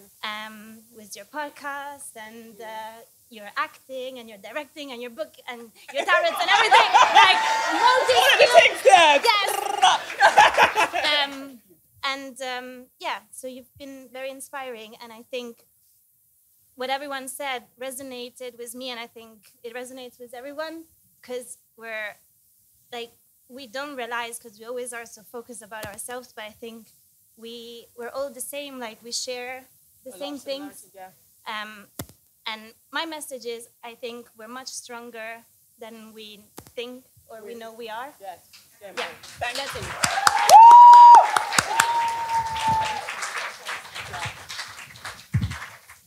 Thank you. Oh, this is lovely. Okay. I love what this line is. Oh, hi, Mr. Timekeeper. You've now found yourself there. Come through. Careful. Join me. Hi. Hi. Lovely to meet you. My name is Chandra. I'm here with my two daughters tonight. One of them was a year 13. So this is what's great about having daughters. They encourage you. They keep you young. And just like the other lady who had the two children, I've had a glass of wine now, so I'm here. I'm feeling more free and easy to talk. Mind you, that's not an issue normally. As my family will know. Yeah, so that was great. What you said about your daughters, it really resonated with me because I've always told my girls, being mixed race, that, you know, they don't have to respect somebody just because they're older than them or they're in authority. If it doesn't resonate with them and it doesn't feel true to their heart, then they have to be honest to themselves. So for me, that's really important. And I'm a yoga instructor as well, but not just being a yoga instructor for the fitness, but for the wellness. For me, it's a spiritual journey. So anything, when my daughters are encouraged by the work you do, if they find anything, I think, sometimes I don't want to listen to their parents, even though we might have said something that was similar. If they can get it from somebody else and they're hearing really good advice from somebody else, that's great. Because what you're doing out here, thank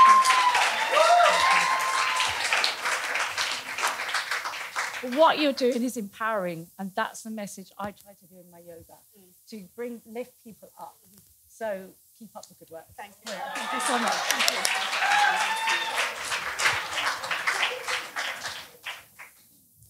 Hi. Come through. Careful. I'm loving all this blonde that you guys are serving me. I'm on short crop, you know. Hello, I'm Janaea. My two friends, shout out, Maria. I just wanted to come up here. I was literally sat there crying from this because this has been amazing.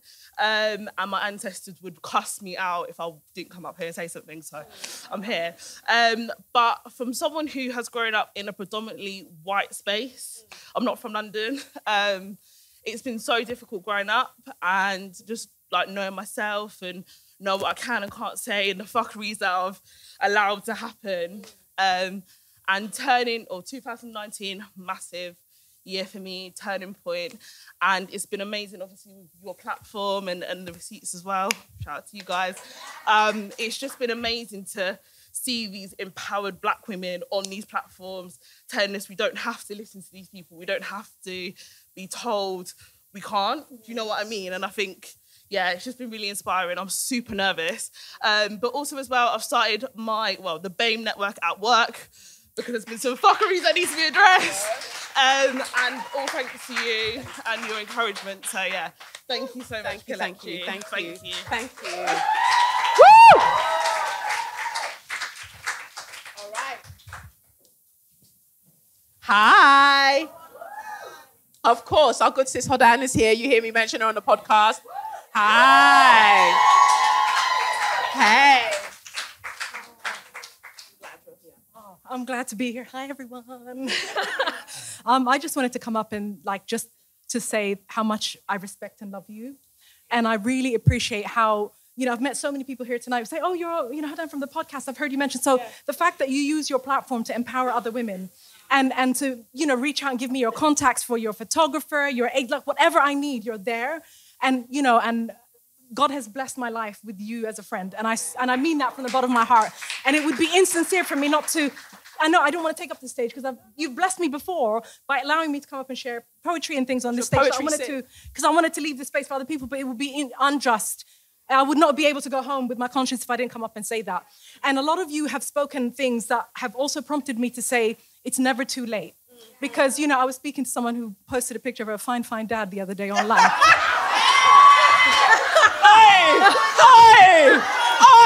Listen. Order. Your dad. Why? Order. Ladies and gentlemen and non-binary folk, can we? My point is that it's something that I always shy away from is talking about how old I am. So I was saying to you, look, your dad is my age mate. So I'm not being nasty by saying to you, some man who's old enough. No, I'm 44 and I ain't ashamed of it. I'm 44. Okay. Jesus. You see what happens when you drink your water, you pray, and you mind your ass clock business. Jonathan, time me, Jonathan. My only point is I've spent my 30s being controlled by people who abused religion and other things to put me in my place, as it were. I've spent my 30s struggling with personal issues, and I feel like it's never too late. And I've met people who are, younger than me, older than me, who have blessed my life. And God has found those people and put them in my life. And you're one of them. And I just want to say it's never, ever too fucking late to do what you want.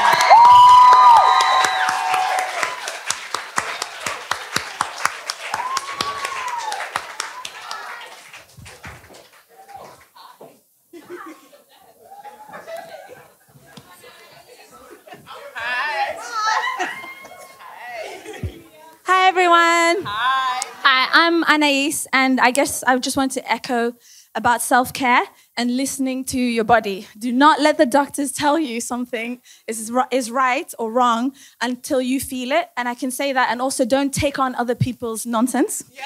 So, long story short, but I've been carrying a lot of stress throughout this year. 2019 has been a whole madness, and I went for 6 months, there was something wrong with my voice. Oh, I felt like it, my singing voice, and they kept saying, you're fine, everything's okay. I pushed it, got to an ENT to find out that I have had so much stress that I've been carrying it in my throat, singing through it, and caused myself nodules from stress. So thankfully, through an amazing vocal therapist and all that stuff, most of the nodules are gone now. But that's just to say, don't carry other people's stress. It's not worth it. Listen to your body and take care of yourself. Go on solo holidays. They are epic. I've done so many. And also to say thank you to you so much for helping at least me articulate things that I thought was in my head that was happening at work. And now I've sent some beautiful emails. There's a manager. A manager's moving mad. I copy-pasted policies. Let's just say management is shook. Yeah, it's great. Good. Yes. And I think the best thing that has come off that is the confidence you've given me. And I was able to, on my own, channel some Annalise Keating vibes. Yes. take the Home Office to court and win. Amen.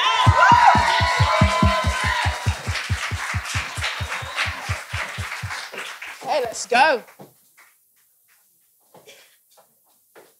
So who's keeping time on Jonathan? Hi guys, I'm Jonathan, aka Kelechi's Stan account. I just wanted to say something really simple. Like, I have grown to just openly love black women. We need to do it more so, especially the men that are watching in that camera. People here, I think we all appreciate and lift up black women up, but I think as a whole, love black women loudly, love them proudly, and you guys you go through so much that we'll never understand. I'm here to, and I think a lot of us should be here to just give our sisters that support they need.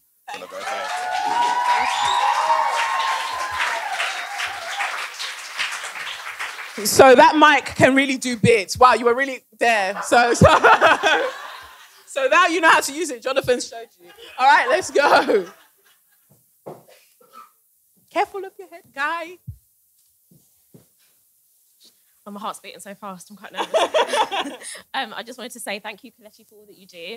I can't tell you how much I appreciate you and the podcast. And one thing it's really helped me with is to let go of this idea that I have to always be likeable, that we as women, as black women, always have to be likeable. Like, I think my whole life I've been obsessed with like what people think of me and like trying to fit in and trying to kind of mold myself into versions of what I think people will like the most. And I'm tired, I'm done with it. I'm finished. I just left a job that I spent 2.5 years at, where I put up with a lot of bullshit that I shouldn't have had to put up with, like microaggressions, racism.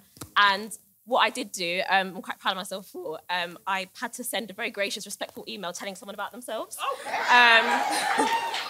And I actually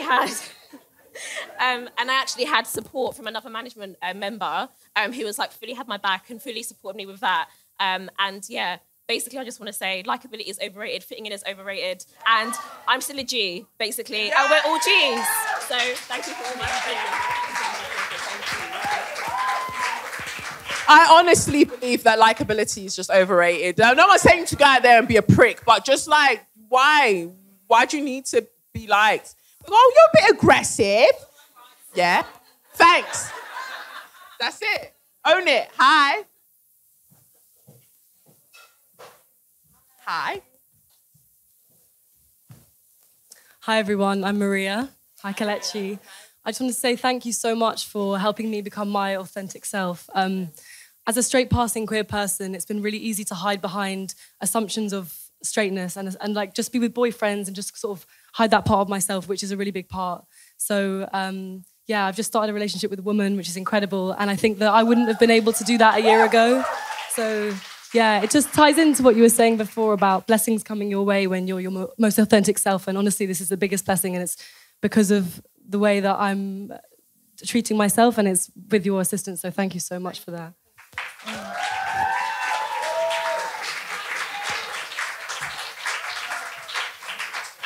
Hi.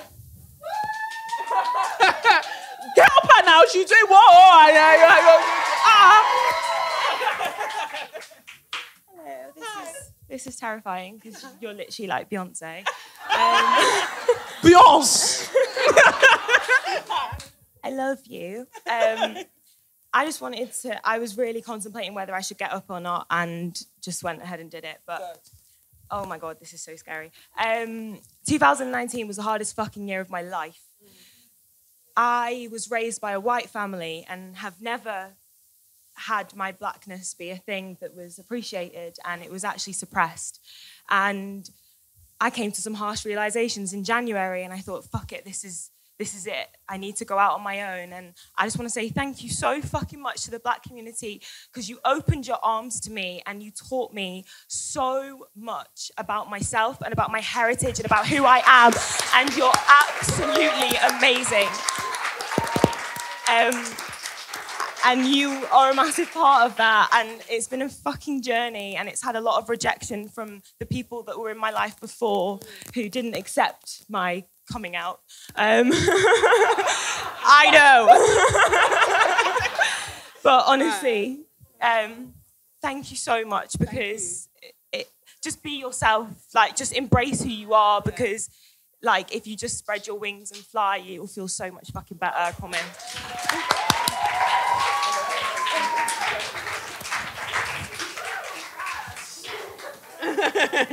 Hi. Careful, go ahead. Too much for me. I'm going to try and keep it together. Okay. First of all, thank you, Kelechi, for telling me about myself.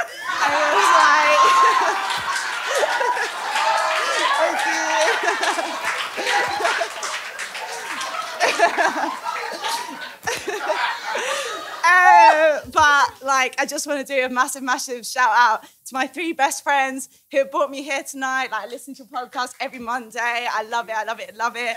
And these girls are just, Cara, just being here, obviously it's too much, but just so proud of them and everything they do and all the bullshit that they fight every single day. Like, I'm just majorly proud. And of all of you today, like the confidence of everyone that came up here. I was shaking before even Cara spoke, but yeah, just like, well done and thank you. And thank you for doing you. Thank you.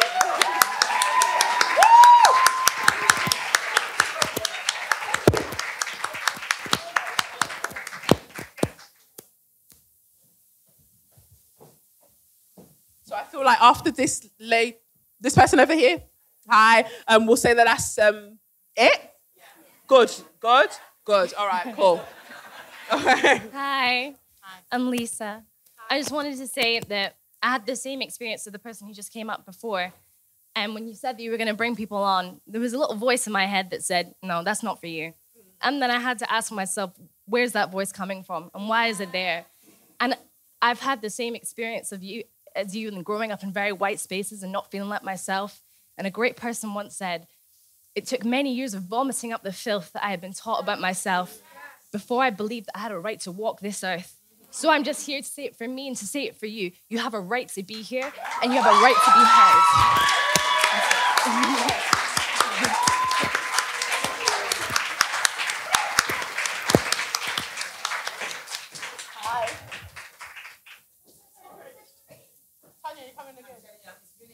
Okay. It's about really important. Okay.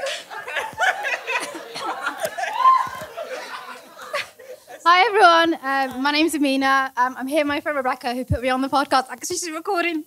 Yeah, shout out to you. We met in a really, really shit job and that pretty much broke us both.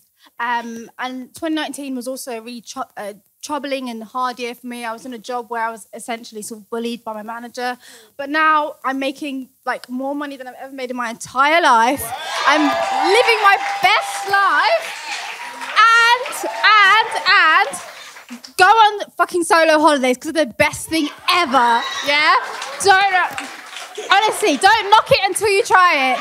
And secondly, shout out to all my Somali girls here because we're really, really, really doing it.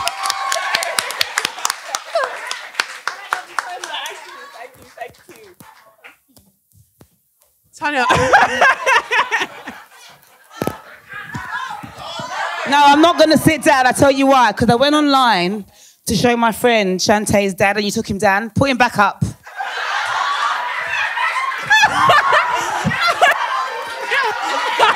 Thank you.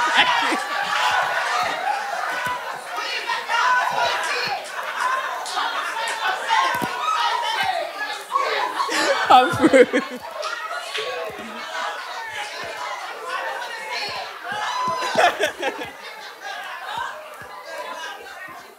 Testing. Can you hear me? Oh, okay. Hi, everyone. I just wanted to say thank you to Kelechi for being... We've met before, but you won't remember me, the Chimamanda Rennie Edo talk. Yes. Yeah. Thank you so much for being your lovely, outspoken self. You make Mondays so much more pleasurable. And thank you to the Receipts girls as well for making Wednesdays as well. Thank you to all my Black podcast queens for like holding it down, for making what was essentially quite a white space. It's just like so refreshing and adding like spice and flavor to everything. Like, thank you so much. And another thank you to all the Black British women who, when I was coming up, when I was growing up, when I couldn't speak out against the racism and sexism I faced, who like really empowered me, like you, Kelechi, for instance, like, thank you so much. It's like Diane Ambert, Rennie, everyone. Like, this England will try and break you with its polite racism, but like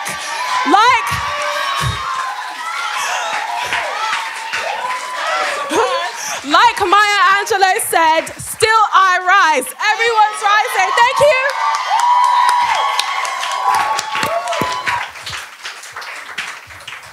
Wow, that was wonderful. How do you feel? Good, good. Remember that. So that's the mood for 2020. And actually, the only way, and look at how life works, the only way that this premise actually came to me, it's been sitting on my mind for a while. I went to a Receipts podcast, a stroke special guest. Yes, they had an event with special guests, like an event night where you go up and you just say things. And it was so moving because some people might even come to talk about a business proposal. Other people would share like really incredibly deep things about themselves. And I thought, why aren't we doing more of this? Where no one's telling you what you should be saying. You're just saying it because that's what you want to say. And I'd been thinking, well, say your mind. Like, it shouldn't just be me saying it. And I'm looking at all these emails that I have from people saying, oh, I'm now way more outspoken since listening to the podcast. And that's what I want for all of us. So Anais was saying about everything that was stuck in your throat. And I think that's what happens.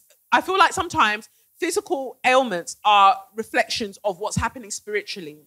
And like, you keep swallowing your words. The things that you don't say, and they get lodged somewhere. And so you'll find that's what happens. If you don't share the hurts that you have, they stay lodged somewhere, so you find it in your heart. Like all of these things. So say the things to free yourself, not for other people. You're doing it for yourself, because otherwise you will feel it physically. So thank you for sharing that. Thank you. And that's why I was saying that everything's serendipitous, because everything comes back around. Like, you're placed in spaces to learn things so you can share it with other people. And I wouldn't have been able to do this had I not gone to that event and like paid attention and been like, what is happening here? How are people sharing in this space? And we leave here closer, that much closer to each other. And this is how I feel like we affect real change, by really seeing each other and our experiences. Because a lot of things, and this, I feel like white supremacist capitalist society will have you believe that we have not much in common, or that there can only be one seat at the table for us. And why I appreciate, for instance, for so much for the Receipts podcast being here today, is to remind us that there isn't one seat at the table. Like, we're all Ras Clark G's out here. Amen. And God has said, if there's enough room for all of the stars in the sky, there's enough room for all of us out here. We shouldn't have one person telling us that, oh, no, we can only have one of you. No, we can have all of us, because we come in all different shades and all of that, and we should be able to share our experiences. So thank you to everyone who got up, and those who didn't, don't worry, because I know that you've taken something from today, and you'll go out there and you'll do what you need to do, but next time, yeah? So this week in So You Mad, wow. I'll just read the title, because, then I'll let you do the rest. Pinterest and the Knot pledge to stop promoting plantation weddings. Zola was also among 5 major websites that said they would cut back on promoting and romanticizing weddings at former slave plantations. 5 major websites, often used for wedding planning, have pledged to cut back on promoting and romanticizing weddings at former slave plantations. Pinterest, the Knot Worldwide, which owns the Knot and the Wedding Wire, and Brides announced Wednesday that they would make a variety of changes, including removing all references to plantations on their sites and prohibiting adjectives like charming to describe venues where many Americans' ancestors were once enslaved, tortured, and raped. And on Thursday, Zola said it would remove plantations from its venue listings. The developments, a number of which were reported by other sites, came in response to a targeted campaign by Colour of Change, a racial justice organization. Rashad Robinson, the group's president, said his team had submitted emails in October requesting a dialogue with 5 companies. You have a multi-million-dollar industry that makes money off glorifying sites of human rights atrocities, he said in an interview on Wednesday. For us, that's outrageous. The shift comes amid a public reckoning around the role that government, art, the news media, museums, and schools should play in recognizing the lingering effects of slavery in the United States. I said this on Twitter and I'll repeat it again. I am all here. Tolly, you might want to write it. I want a horror movie. To me, I'm going to laugh my head off. It's going to be a comedy. But I want a horror movie where people go to get married on a plantation.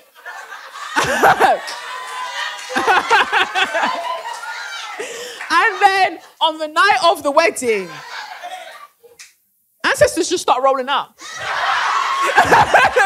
Just pop out of nowhere. Just all with them on the bed. Like they're doing, oh, babe.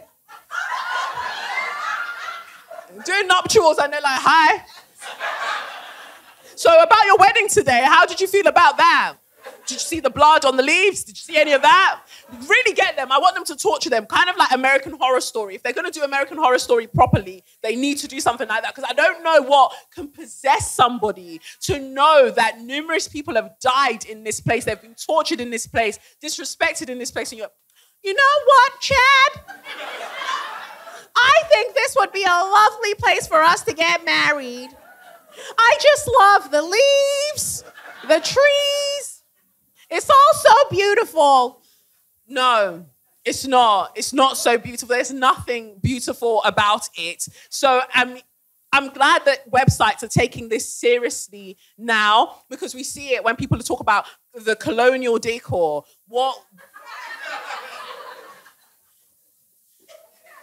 So are the colonized meant to enjoy it also? It's just really weird, like colonial plantation shutters. Why do you want that? Why do you want to reminisce? I know why you want to reminisce. Of course, I know why you want to reminisce a time where you had all of the power and you had all of... But it's really, really sick. But I feel like we're moving forward now and people are realizing that things like this can't run. I mean, you can carry on having your plantation weddings, but you're not going to get any fucking inspiration from Pinterest now and all of those other websites. You're going to have to go somewhere else and go and put your mood board together. Yeah. Or your death board. Go and put it together elsewhere. But I really just wanted to share that because it's bothered me. And I know that there are black people who deem themselves astute, you know, and really high class. And they also like to frequent these locations as well. And for them, I'm just like, all I want to say is that you're mad. Because sometimes in trying to chase what you think is like whiteness or like the highest form of like really, really living, you're just disrespecting yourself and you're disrespecting your ancestors. So I remember reading about an author. She went somewhere, I think it was the Canary Islands or somewhere. She went somewhere, or Tenerife. She went somewhere and she was like, oh, my family and I had dinner at this former plantation. It was so beautiful. But I find that there are a lot of like upper class Nigerian girls that think that that's a thing, like, and they love living in the former colonized areas of Nigeria. Like they even restore the house to how it looked during the time that people were there that shouldn't have been there. And you have to ask yourself, what kind of Stockholm syndrome are you dealing with that you think that that's okay, or that you've really done bits, you've really done something. So I feel like those are the ways that we emancipate ourselves, by realizing that there's nothing actually cute about that. Like really, really deep here. What's cute about that? Like why do you want to emulate that thing? I even feel some type of way when I go into, I think it's H&M, that have the cotton plant. Ow. And why is that now an aesthetic? Like, why is that cute all of a sudden to have like a cotton plant? Do you know the people who had to pick it? Like, if you had an ancestor that had to fucking die picking those plants, I don't think you'd be like, oh, wow, it's just so fluffy. What do you think on the coffee table?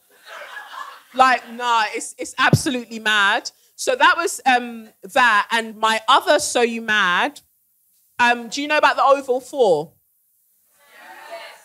Yeah, so some of you might not, but this week, because usually I'm recording, I'm like, this week, last week, it's been overturned that they'd committed any crime, and they were jailed in 1972. So obviously black men, so it's nowhere similar in terms of the crux of the case, in terms of the Central Park 5, but these were people who were again wrongly accused, and it was only overturned years and years and years later. So the Oval 4 were jailed in 1972, and they've been cleared by Court of Appeal in London. 3 men who were convicted nearly 50 years ago on the evidence of a corrupt police officer have finally had their names cleared by senior judges. Upholding an appeal against conviction by Winston True, Sterling Christie, and George Griffiths, who, with Constantine Boucher, were part of the Oval Four. The Lord Chief Justice, Lord Burnett, told them, "Our regret is that it has taken so long for this injustice to be remedied." I'm just going to go back. 3 men were convicted nearly 50 years ago.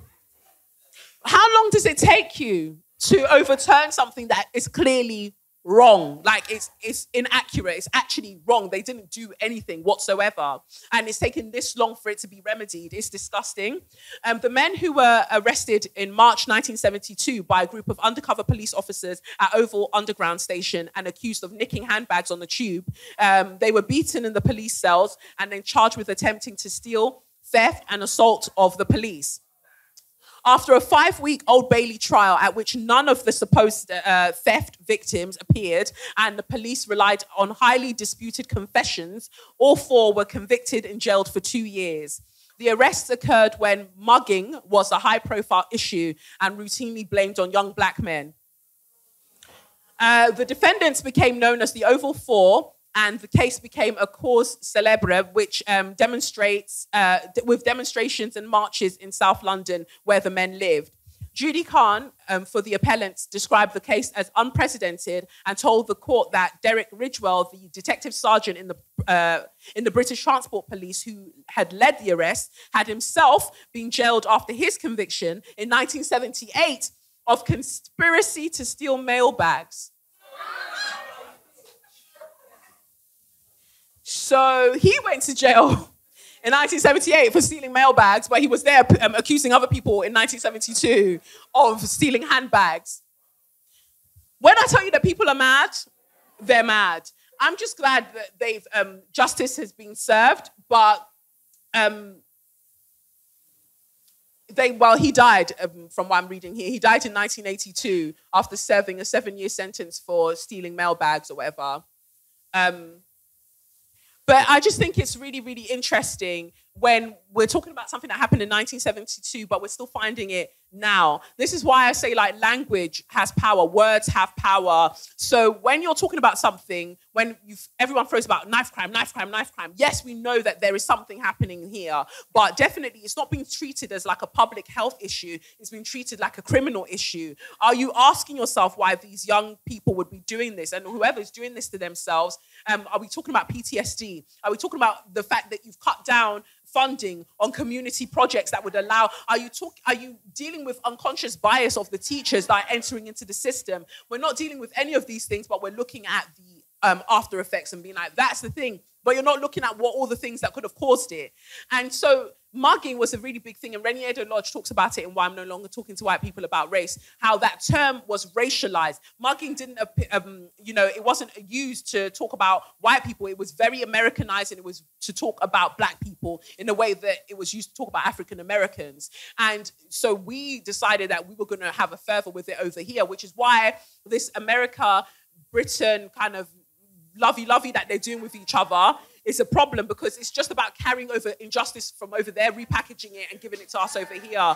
And if you bear in mind as well that they are for real, trialing, everyday police having guns, like they're for real doing that. So wherever you can speak out against it, do, because we know the people who are going to be disproportionately affected by them having these guns are the same people who are disproportionately affected by stop and search and all of that as well. So that got me. I'm really glad that now, after 50 fucking years, that's been overturned and it's been proven that, they're innocent. And we've known that they're innocent. It just wasn't reflected in the records. And now it's been reflected in the records. We don't want more of this to continue happening, because when will that be overturned? Exactly. And there's still many more cases, I'm sure, that's been just left to the wayside, but at least we know about this. So that was my next So You Mad. Now I'm moving on to Straw of the Decade. It's a massive one. It's a massive one. Tories, yes. Yes. So I've got a couple of emails that I decided I really liked, and I would share those for the nomination for Straw of the Year / Decade. And then I've got my one that I've chosen. So All right, we'll start here. It says here, hi, Kelechi. I hope you're doing absolutely amazing. I firstly want to commend you on being just a baby girl who calls out fuckery and hands out straws where they're needed. Not all heroes wear capes. And know that we will stand with you no matter what. Thank you, guys. And also thank you for the Instagram. All of you, big up yourselves. Thanks for that. Now, for the reason of sending you this email, I would like to nominate the Netherlands.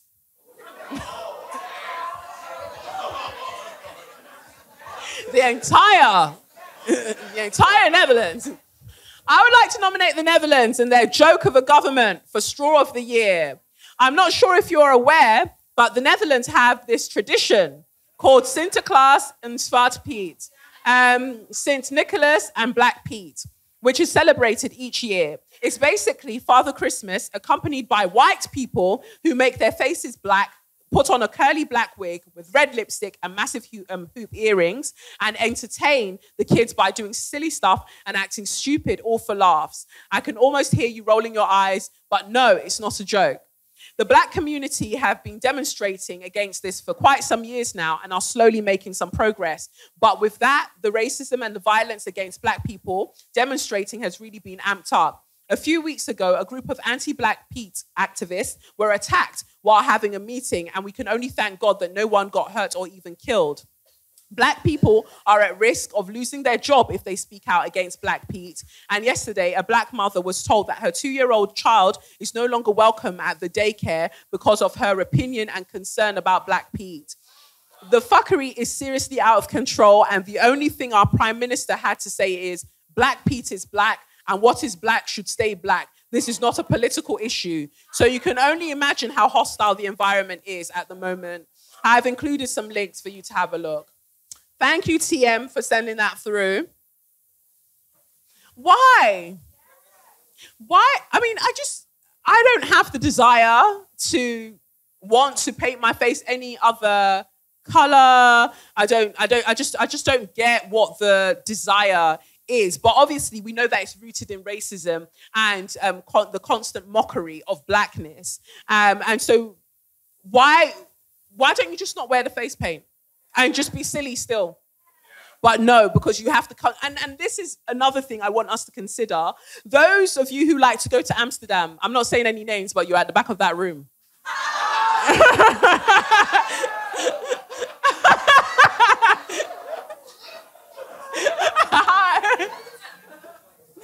Our Amsterdam goers. So those of you who like to go to Amsterdam, and I know that you enjoy yourself, you want to go and do enjoyment, everything, just understand that also you're making robust an economy that doesn't like blackness.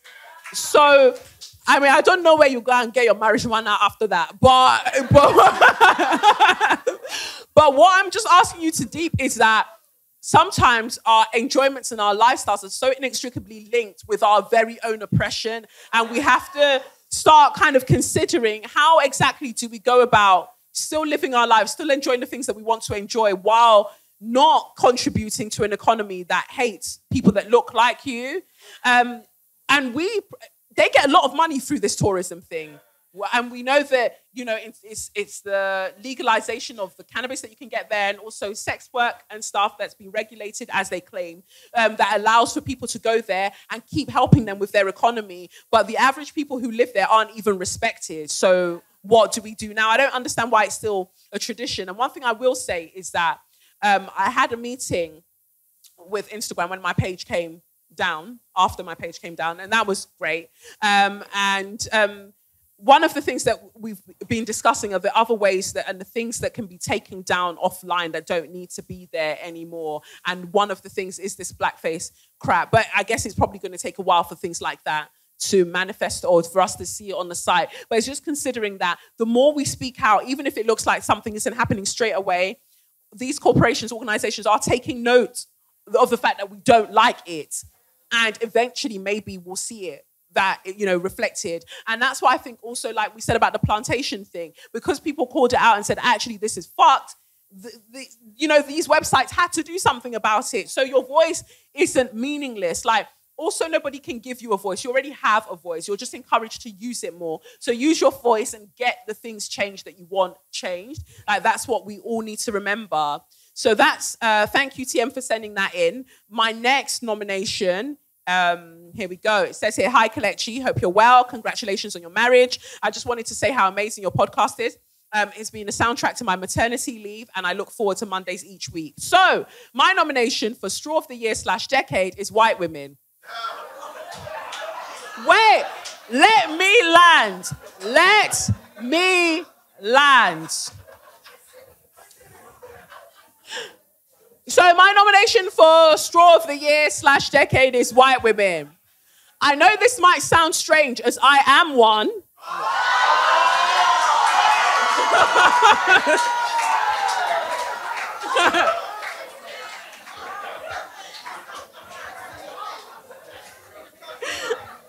I know this might sound strange as I am one, but as a group of people, we are seriously problematic.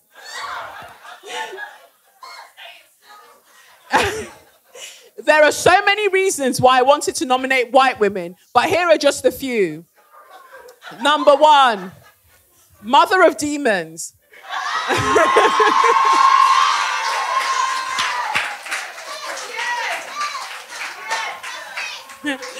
She herself is a racist white woman. Her white women followers who try to dismiss her actions as a bit silly and try to get you banned, and even those who, when I wrote about how angry I was on Twitter, tried to tell me that reverse racism exists, no.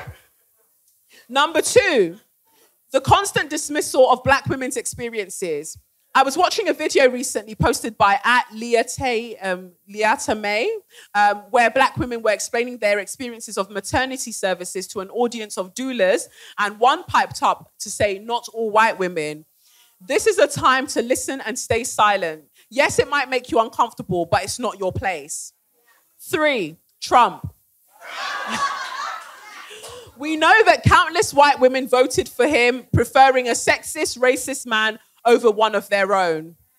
4, and on that note, if Boris gets in, we all know who will have voted for him. 5, it's always white women who touch and comment on my daughter's hair. Watching the Vitamin D Project's stories on this subject really brought it home how problematic this and how much this is and how much Afro hair is fetishized. There are countless more reasons, and I really hope that this doesn't come across like I think I'm perfect. I'm definitely not, and I still have lots of learning / unlearning work to do, which is why I love your podcast so much, as I learn and laugh all in the same episode. I wish you all the best for 2020 and hope the live show goes well. Thank you.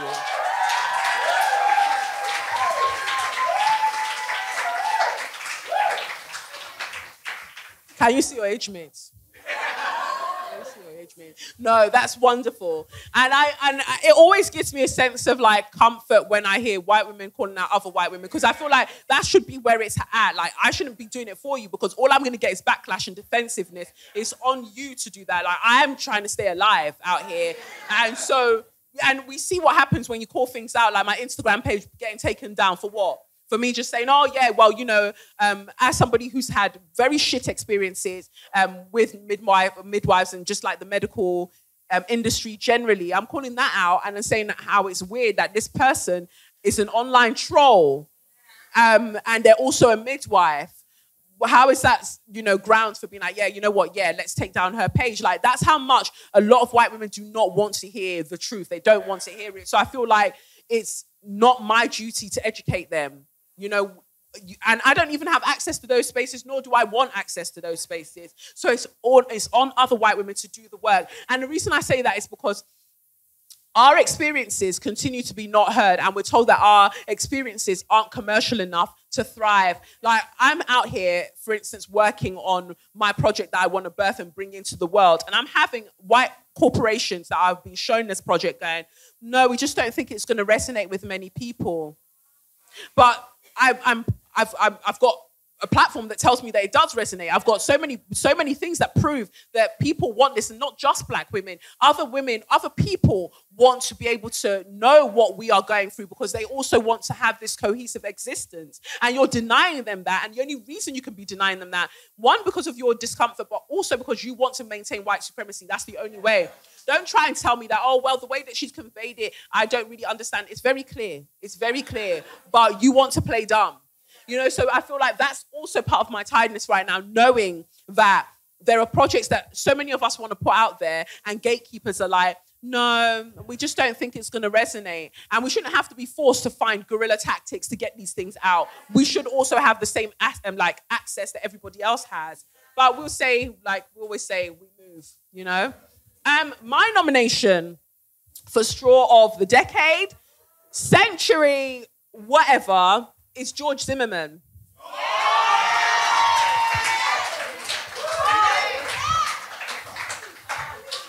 So for those who don't know who George Zimmerman is, he killed Trayvon Martin. He shot him dead, an unarmed black teen in 2012.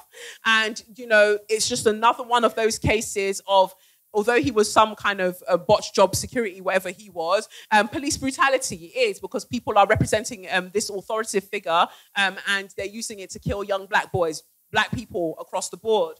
So George and his pussyclot self has decided that he wants to sue Trayvon Martin's family for $100 million.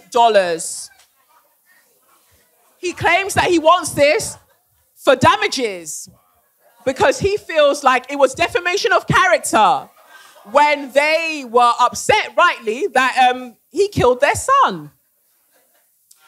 So, yeah, auctioned it. Yeah. So I'll just read you out the bits. It says here, George Zimmerman, the former neighborhood watchman who was acquitted of killing unarmed Florida teen Trayvon Martin in 2012, has filed a lawsuit against the late teen's family and others. He's seeking more than $100 million in damages. The lawsuit filed Wednesday in Florida State Court accuses Martin's parents, their attorney, and others of orchestrating a defamatory attack on him that says that he says that led to his unjust arrest and prosecution for the 17-year-old's death. He shot him. Attorney Ben Crump, who represented the Martins in the murder case and is one of the 11 defendants in Zimmerman's lawsuit, dismissed the allegations, saying that against him and others on Wednesday as unfounded and reckless. It truly is reckless, like you're a madman. It says here, I have every confidence that this unfounded and reckless lawsuit will be revealed for what it is. Another failed attempt to defend the indefensible and a shameless attempt to profit off the lives and grief of others. He said in a joint statement with the Martins' parents, the black teenager was visiting his father at a gated community in Sanford, Florida, when he was fatally shot during an altercation with Zimmerman, who is white, after walking within the development on the night of February 26, 2012. Zimmerman was initially cleared of wrongdoing by police who labeled it as a case of self-defense. But Trayvon Martin was walking away. Zimmerman's lawsuit claims Martin's family went on to conspire with prosecutors to unjustly blame him for the teen's death. You shot him. His lawsuit largely focuses on the murder trial's key witness, Rachel Jeantel, who is one of the defendants in his suit filed by attorney Larry Klayman, who founded the conservative activist group Judicial Watch. They're mad.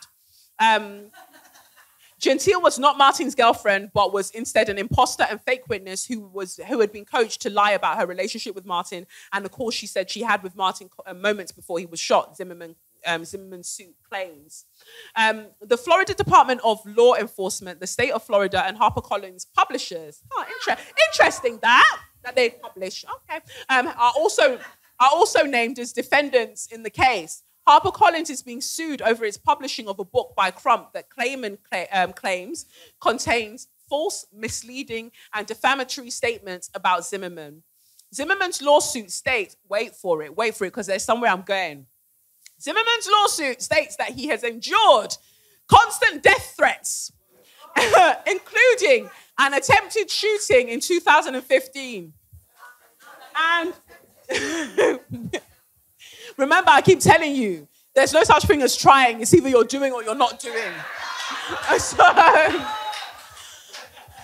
And that he has suffered severe loss of reputation, goodwill, past, present, and future loss of income, earning, and other financial damage as a result of the murder charges against him. I'll just pause there and say that this is why you don't let motherfuckers off. Because now they have the chest to believe that they've got a case. Because of the fucked up nature of the judicial system in America, he now truly believes that he has a case. And because they acquitted him, so he's now like, well, you know, everyone owes me my money for accusing me of that, but you shot him in the back. How is it self-defense if you shot somebody in the Ross Clark back? So the one that really ended me, that I had to lie down on the floor for,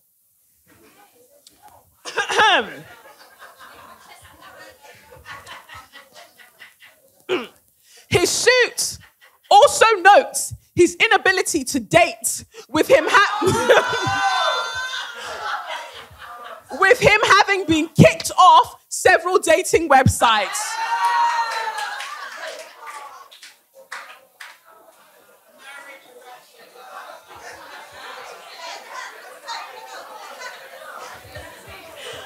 Just to finish that off, in 2013, he was arrested. That's a year after killing Trayvon. In 2013, he was arrested for allegedly assaulting and pointing a gun at his then girlfriend. He was again arrested in 2015 for domestic aggravated assault. Charges in both instances were dropped.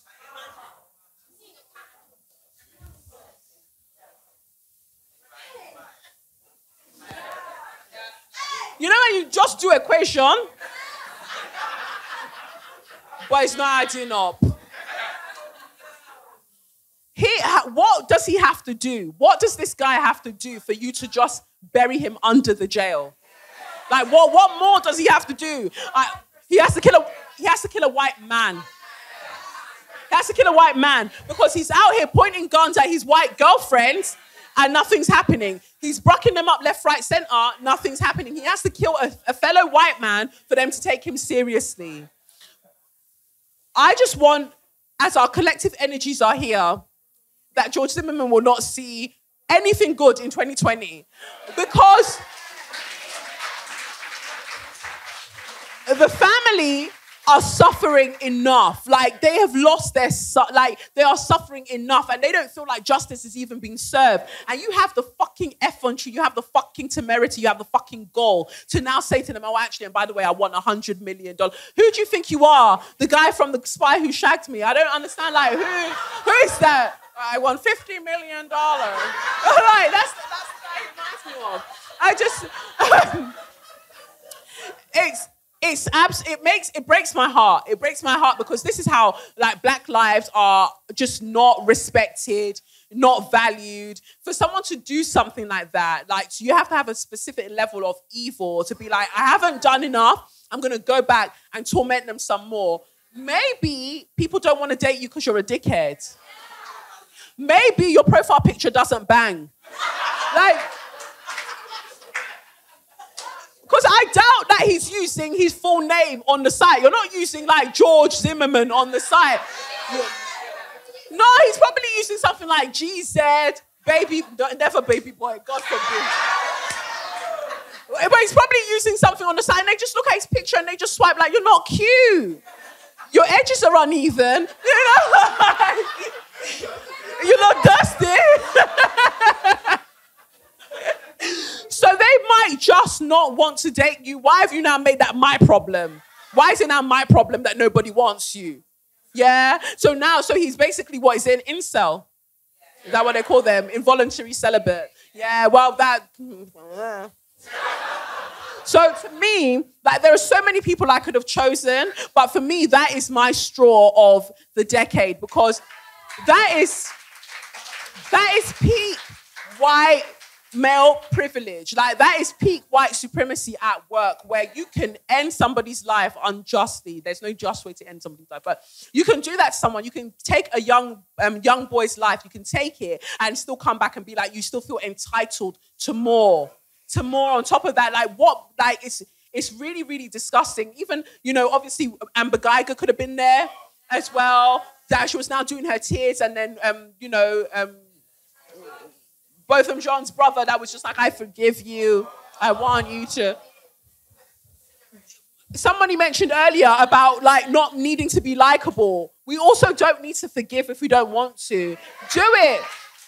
Do it if you really, really want to, but don't feel like that's the only way for you to free yourself. There are numerous ways for you to free yourself. And first of all, it's not lying to yourself that you need to forgive any motherfucking body. You don't need to forget anyone. When you're ready to do so, cool. But if you don't want to, you don't want to. This speed that black people need to use to forgive is what's mad. And, you know, even Trayvon Martin's family being wheeled out to come and talk about this, this is what it causes. No, be angry. Own your anger. Own it. Own it, because so much has been done to you. You have every right to be angry. Until you own that, you'll be stuck on this ground. You will not be able to fly. Someone mentioned with beautiful earrings that we should be flying, right? We won't be able to fly if you're still trying to do all of the things that people have put in place simply to hold you down. Don't have it. So that's that. Yeah. Right. So from my calculations, we have time for exactly 5 questions. It's called a Q&A. No statements. No life stories. Nothing that's cloaked as a question, but it's not really a question. Yeah? Simply 5 questions. All right? Jonathan, you got your mic? Destin, yeah. Okay, cool. So, 5, go. Where we got our people? Because you've all gotten on stage and you've shared your bits. So we now feel like somehow... Wait, I have a statement though. You have a statement? No, you mean Black Panther 2, no? Marvel, it's coming. Can we manifest that for Kelechi? By God's grace, I'll be in Black Panther 2. But let's hope. So if you know people, just get them to be doing everything that they need to be doing behind the scenes. Yes. All right. No questions? We good? Someone's doing, Aisha, is that you? Oh, yeah, Aisha's got a question. So what is your highlight of the second year of Say Your Mind podcast? Oh, highlight of the second year. I think the highlight has to be being able to come on and announce the pregnancy. And then obviously with Lev being here now, because it would have been a shame to just leave things as they were, you know, with that. And sometimes that's usually, sometimes that is the end of the story. That's okay too. But it was great that I wanted to be able to bring joy back. And, you know, we're talking about that. It was mentioned earlier with this beautiful picture that it's not just about anger and pain and struggle all of the time. Why don't we also share our joy? And we can only access that, I guess, by going through the anger, embracing the anger and channeling it to something more worthwhile. It means that we can embrace our joy more fully. So that's been the best part for me, being able to come back on a podcast, especially for the dickhead who decided that they were going to comment on the YouTube post and write what they wrote. So it's great to be able to come back and say what you meant for bad, God used for good. Can you see your life? And I feel like those same people now, I think maybe, if I'm guessing right, the people who actually put it, they're pregnant. So I wish you well, but me, genuinely, I wish you well, because pregnancy is no fucking joke. It is tough out here. And I wish them all of the blessings and protection through that time, because I won't do what you did to me. Like, you were clearly lacking in love, and that's why you would do such or write such. But it is what it is. So for me, yeah, definitely, it's being able to come online and say, hey, yeah, and do the Empress photo shoot. Like, this year's been sick. It's been sick. It's been the best year of my life. And it's great that it's like 3-3 as well. It's my 33rd year.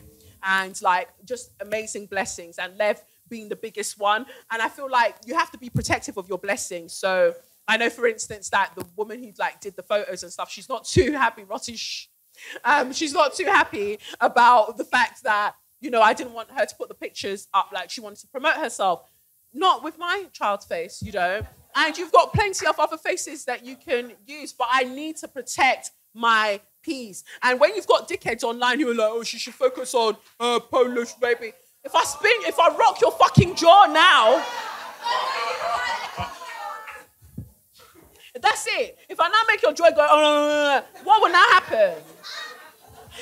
So, like, I feel like it's brought out a new sort of ferocity within me, but it's also reminded me that there is an urgency for us to make this world better. Not that I didn't care before. I obviously cared. That's why I was doing the podcast. But now more than ever, I realized that I can't, like the Seven of Swords is showing, I can't continue to play small. And as big as people think I am, I'm a scaredy cat a lot of the time. I'm scared a lot of the time. I was in a meeting this week and a woman said to me, oh, you know, you're just so fearless. I just love how fearless you are. And I'm like, no, like I'd be dumb to not have some fear. Look at the society that we exist within and how black people are just getting got left, right, and centre, and how women's bodies aren't respected, like whether that be cisgendered women, trans women, like your bodies aren't respected the moment you align yourself with that femininity. And that's what's, you know, to me, that's what's extremely mad about all of it.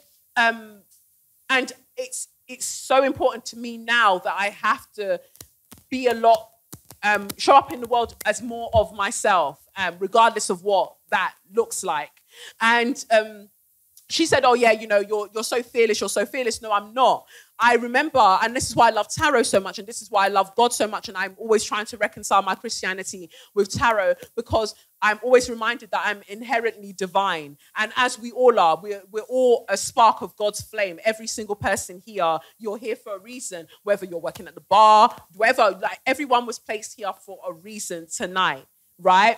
And it's to remind you of your innate divinity. And I guess that's part of the problem that I have with religion. Or maybe it's just looking at the Catholic religion, but I don't think it is. A lot of it tells you that you're naturally sinners. You're a sinner and, you know, you're not worthy, but God loves you anyway. No. I believe that it's because I'm worthy that God loves me. And it's because God loves me that I am worthy. Like it's an endless cycle, you know, that eternity sign. It all plays into each other. I think when you have a religion that keeps telling you that actually you don't deserve this, but it's been given to you anyway, what does that tell you about yourself? It's actually not reinforcing. It's not as uplifting as you think it is. It's telling you that you don't deserve shit, but due to us just being so gracious, here you go. And where does that play out in society? You have white supremacist benevolency that tells you you're not deserving of this, you savage, but you're being given it anyway. So you have to break those things because they're inextricably linked to the religions. And I think specifically like more Abrahamic religions, it's more linked to those things. You are worthy. And so therefore, if I'm inherently divine, because I'm made in God's image, where there is divinity, there can be no fear.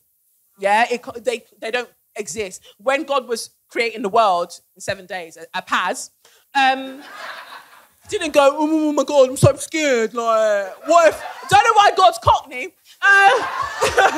Just so scared, like, what if the lights don't work in that? God was just like, psh.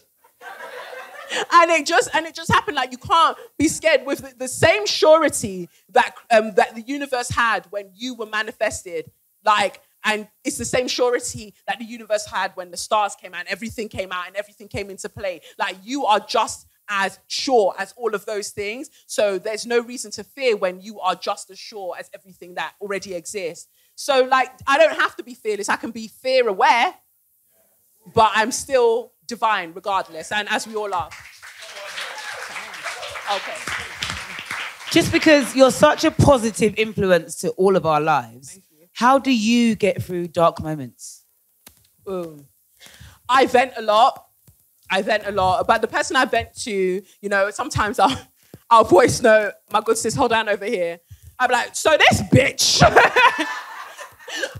But, you know, there's only so much I share because I'm also very introverted. So to me, this is like a massive thing. I'll probably be out for like 3 days recovering because this is a massive use of my energy. Like I tend to stay by myself a lot. And that's why the podcast is solo, because I prefer to be by myself. But the person that probably gets me through the most is my baby brother at the back there.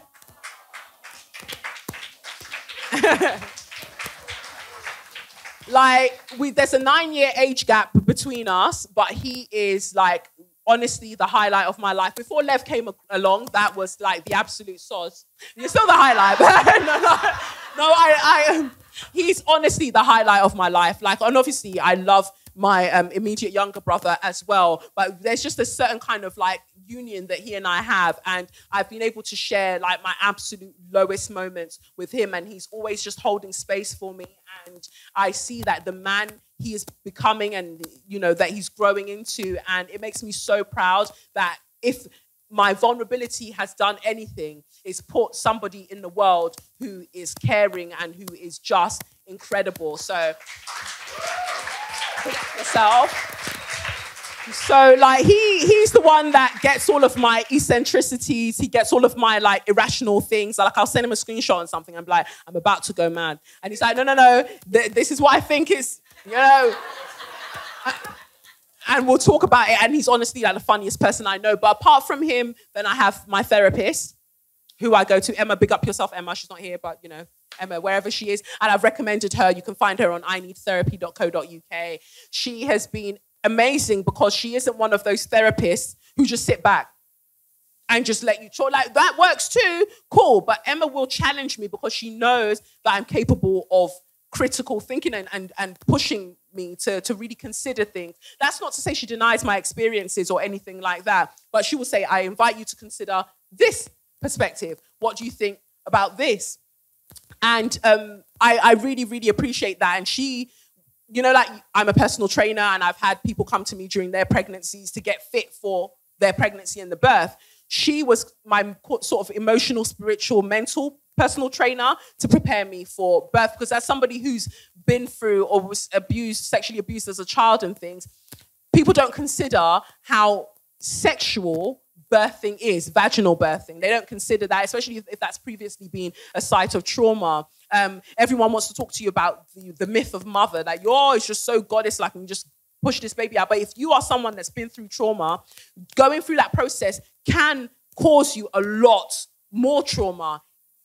So because I was preparing myself for this, having Emma to kind of talk through those things with meant that I was able to go through that process. And even when the midwives were moving mad, I understood it to be the blessing that it was and that it is, you know. And I came out of it feeling so empowered and so powerful and just amazing. Like, you just don't know that you're capable of doing such, like creating an entirely new human being and looking after that human being. It's wild. But she prepared me for the vaginal, TMI, but the vaginal transition, because for so many people who haven't ever spoken about their trauma, that's when postnatal depression kicks in, because they haven't spoken to anybody about it, or other people have told them it's not that big a deal, or you're a slag, or you're this, or they downplay that trauma. So when they now go through that experience, they feel that even more that that's a site of just violence. And that's not what we want for people. So that's why, that's what got me through that. So therapy, my brother, I enjoy, and God, obvi. Yeah, that's, I would say that's what it is for me.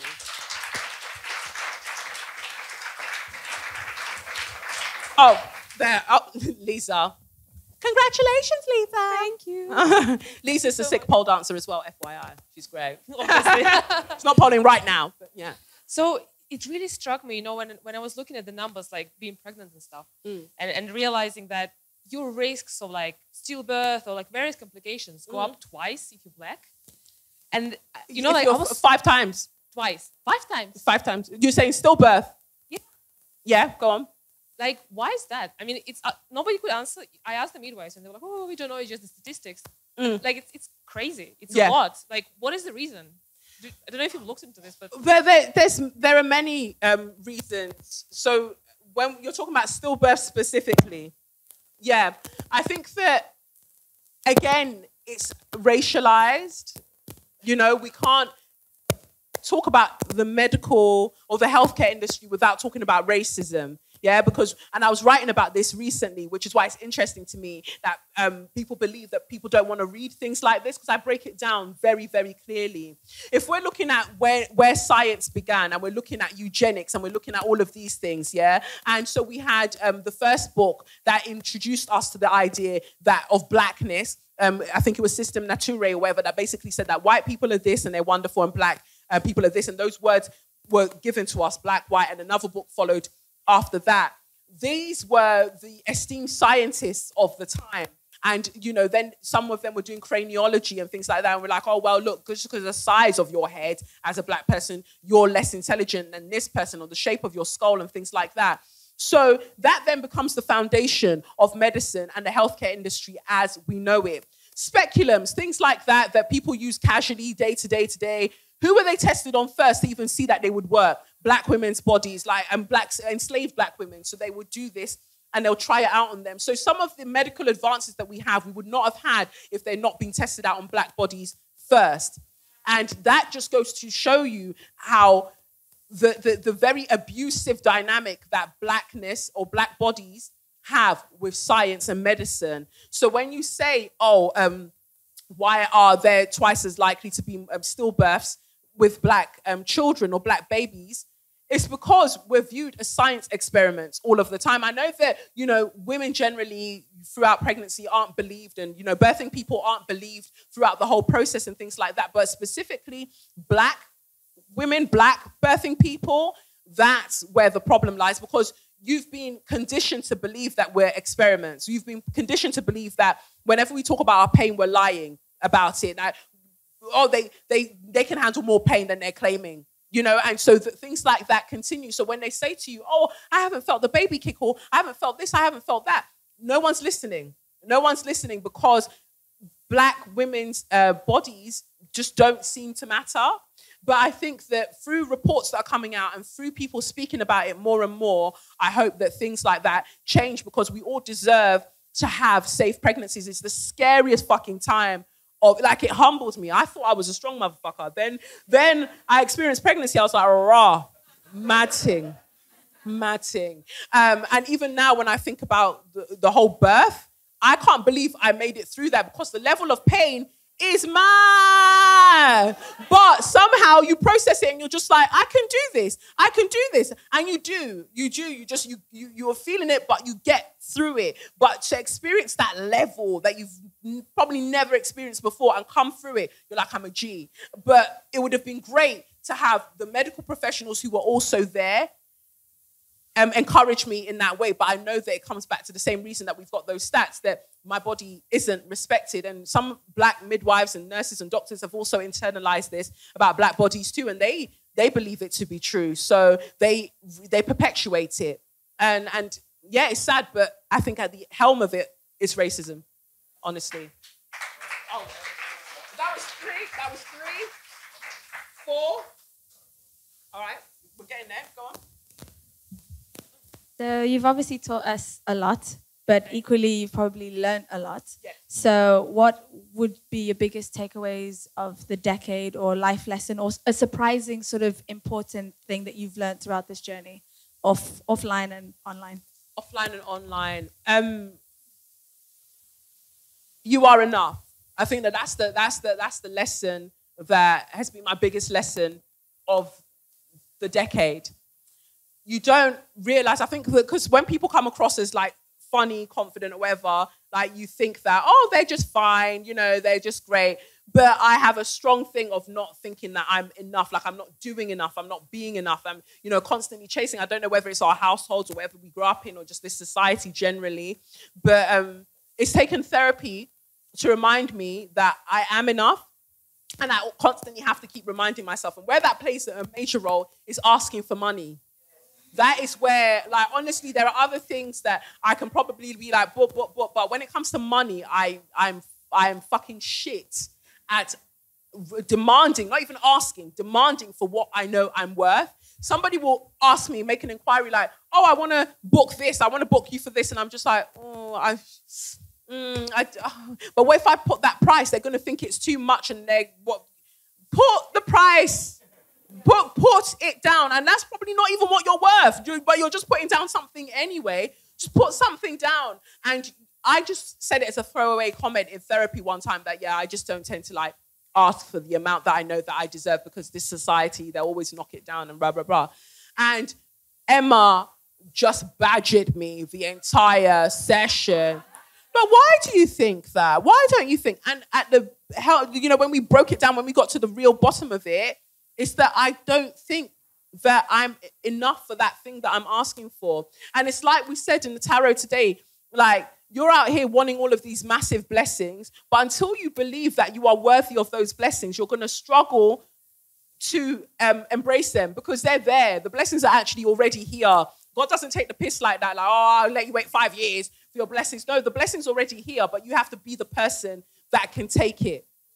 And there's this sense of just not feeling deserving. Like, so many amazing things have happened to me. Like, even when I booked, the Work It series, I didn't go to look for them. They came to look for me and they were like, we want to do this TV series with you. But the entire time I kept thinking, oh, what if they suddenly change their mind and they're like, oh, she's not as experienced as she, as we thought she was with, being a personal trainer, whatever. Even though I know the amount of shit that I know in terms of fitness, in terms of bodies and what I've put into, for instance, the pole dance studio and everything, I still was like, oh, maybe imposter syndrome. Still thinking that, oh, I don't deserve to be here.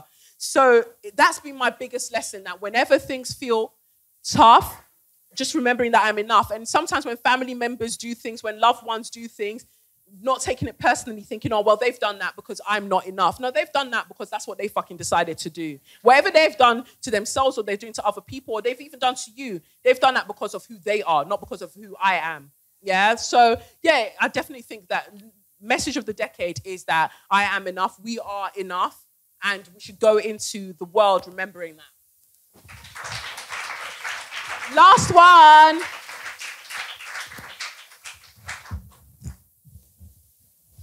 Hi, Kelechi. Hi.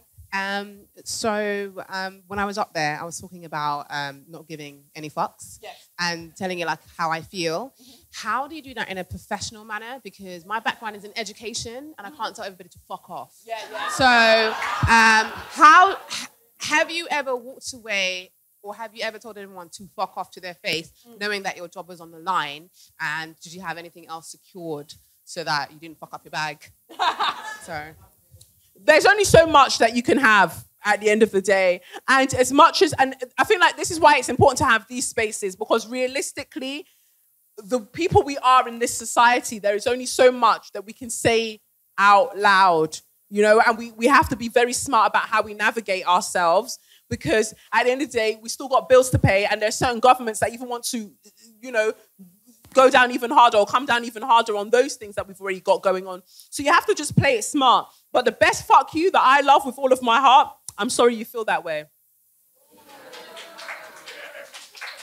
Oh, hiya, Shadi. Honestly, I don't mean for you to take this anyway whatsoever. It's just a quick one,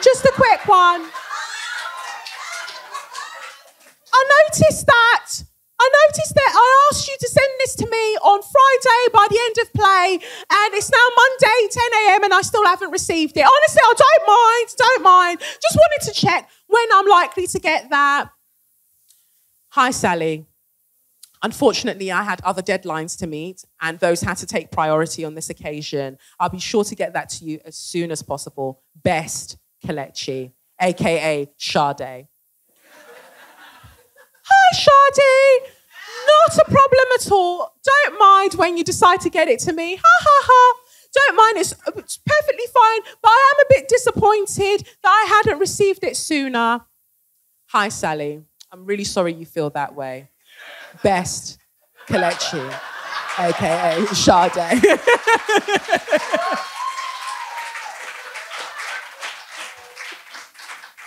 I'm sorry you feel that way. It's so incredibly passive-aggressive, because I'm just sorry that you feel that way. I will continue as I have been doing. When it happens is when it happens. It's really that simple, because language is so beautiful in the way that you can use it, where you can use bare words, but you've committed yourself to nothing.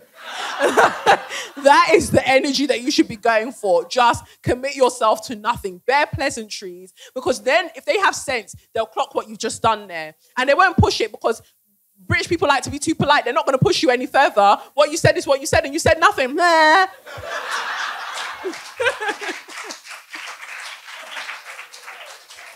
So that is it for this show.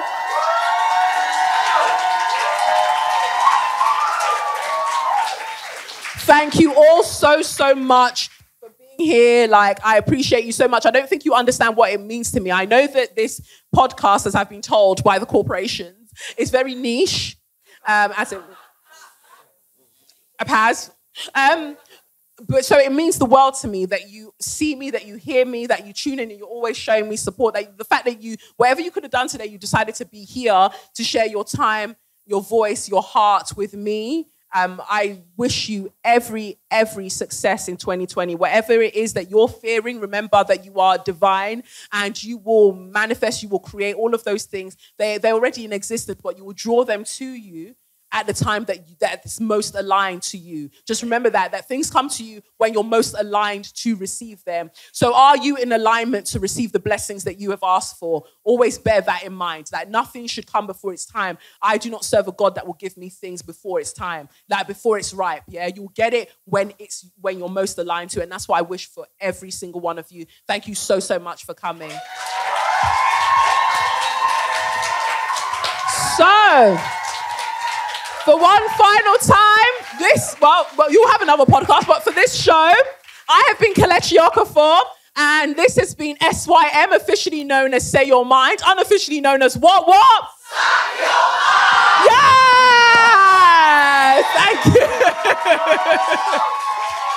Thank you very much.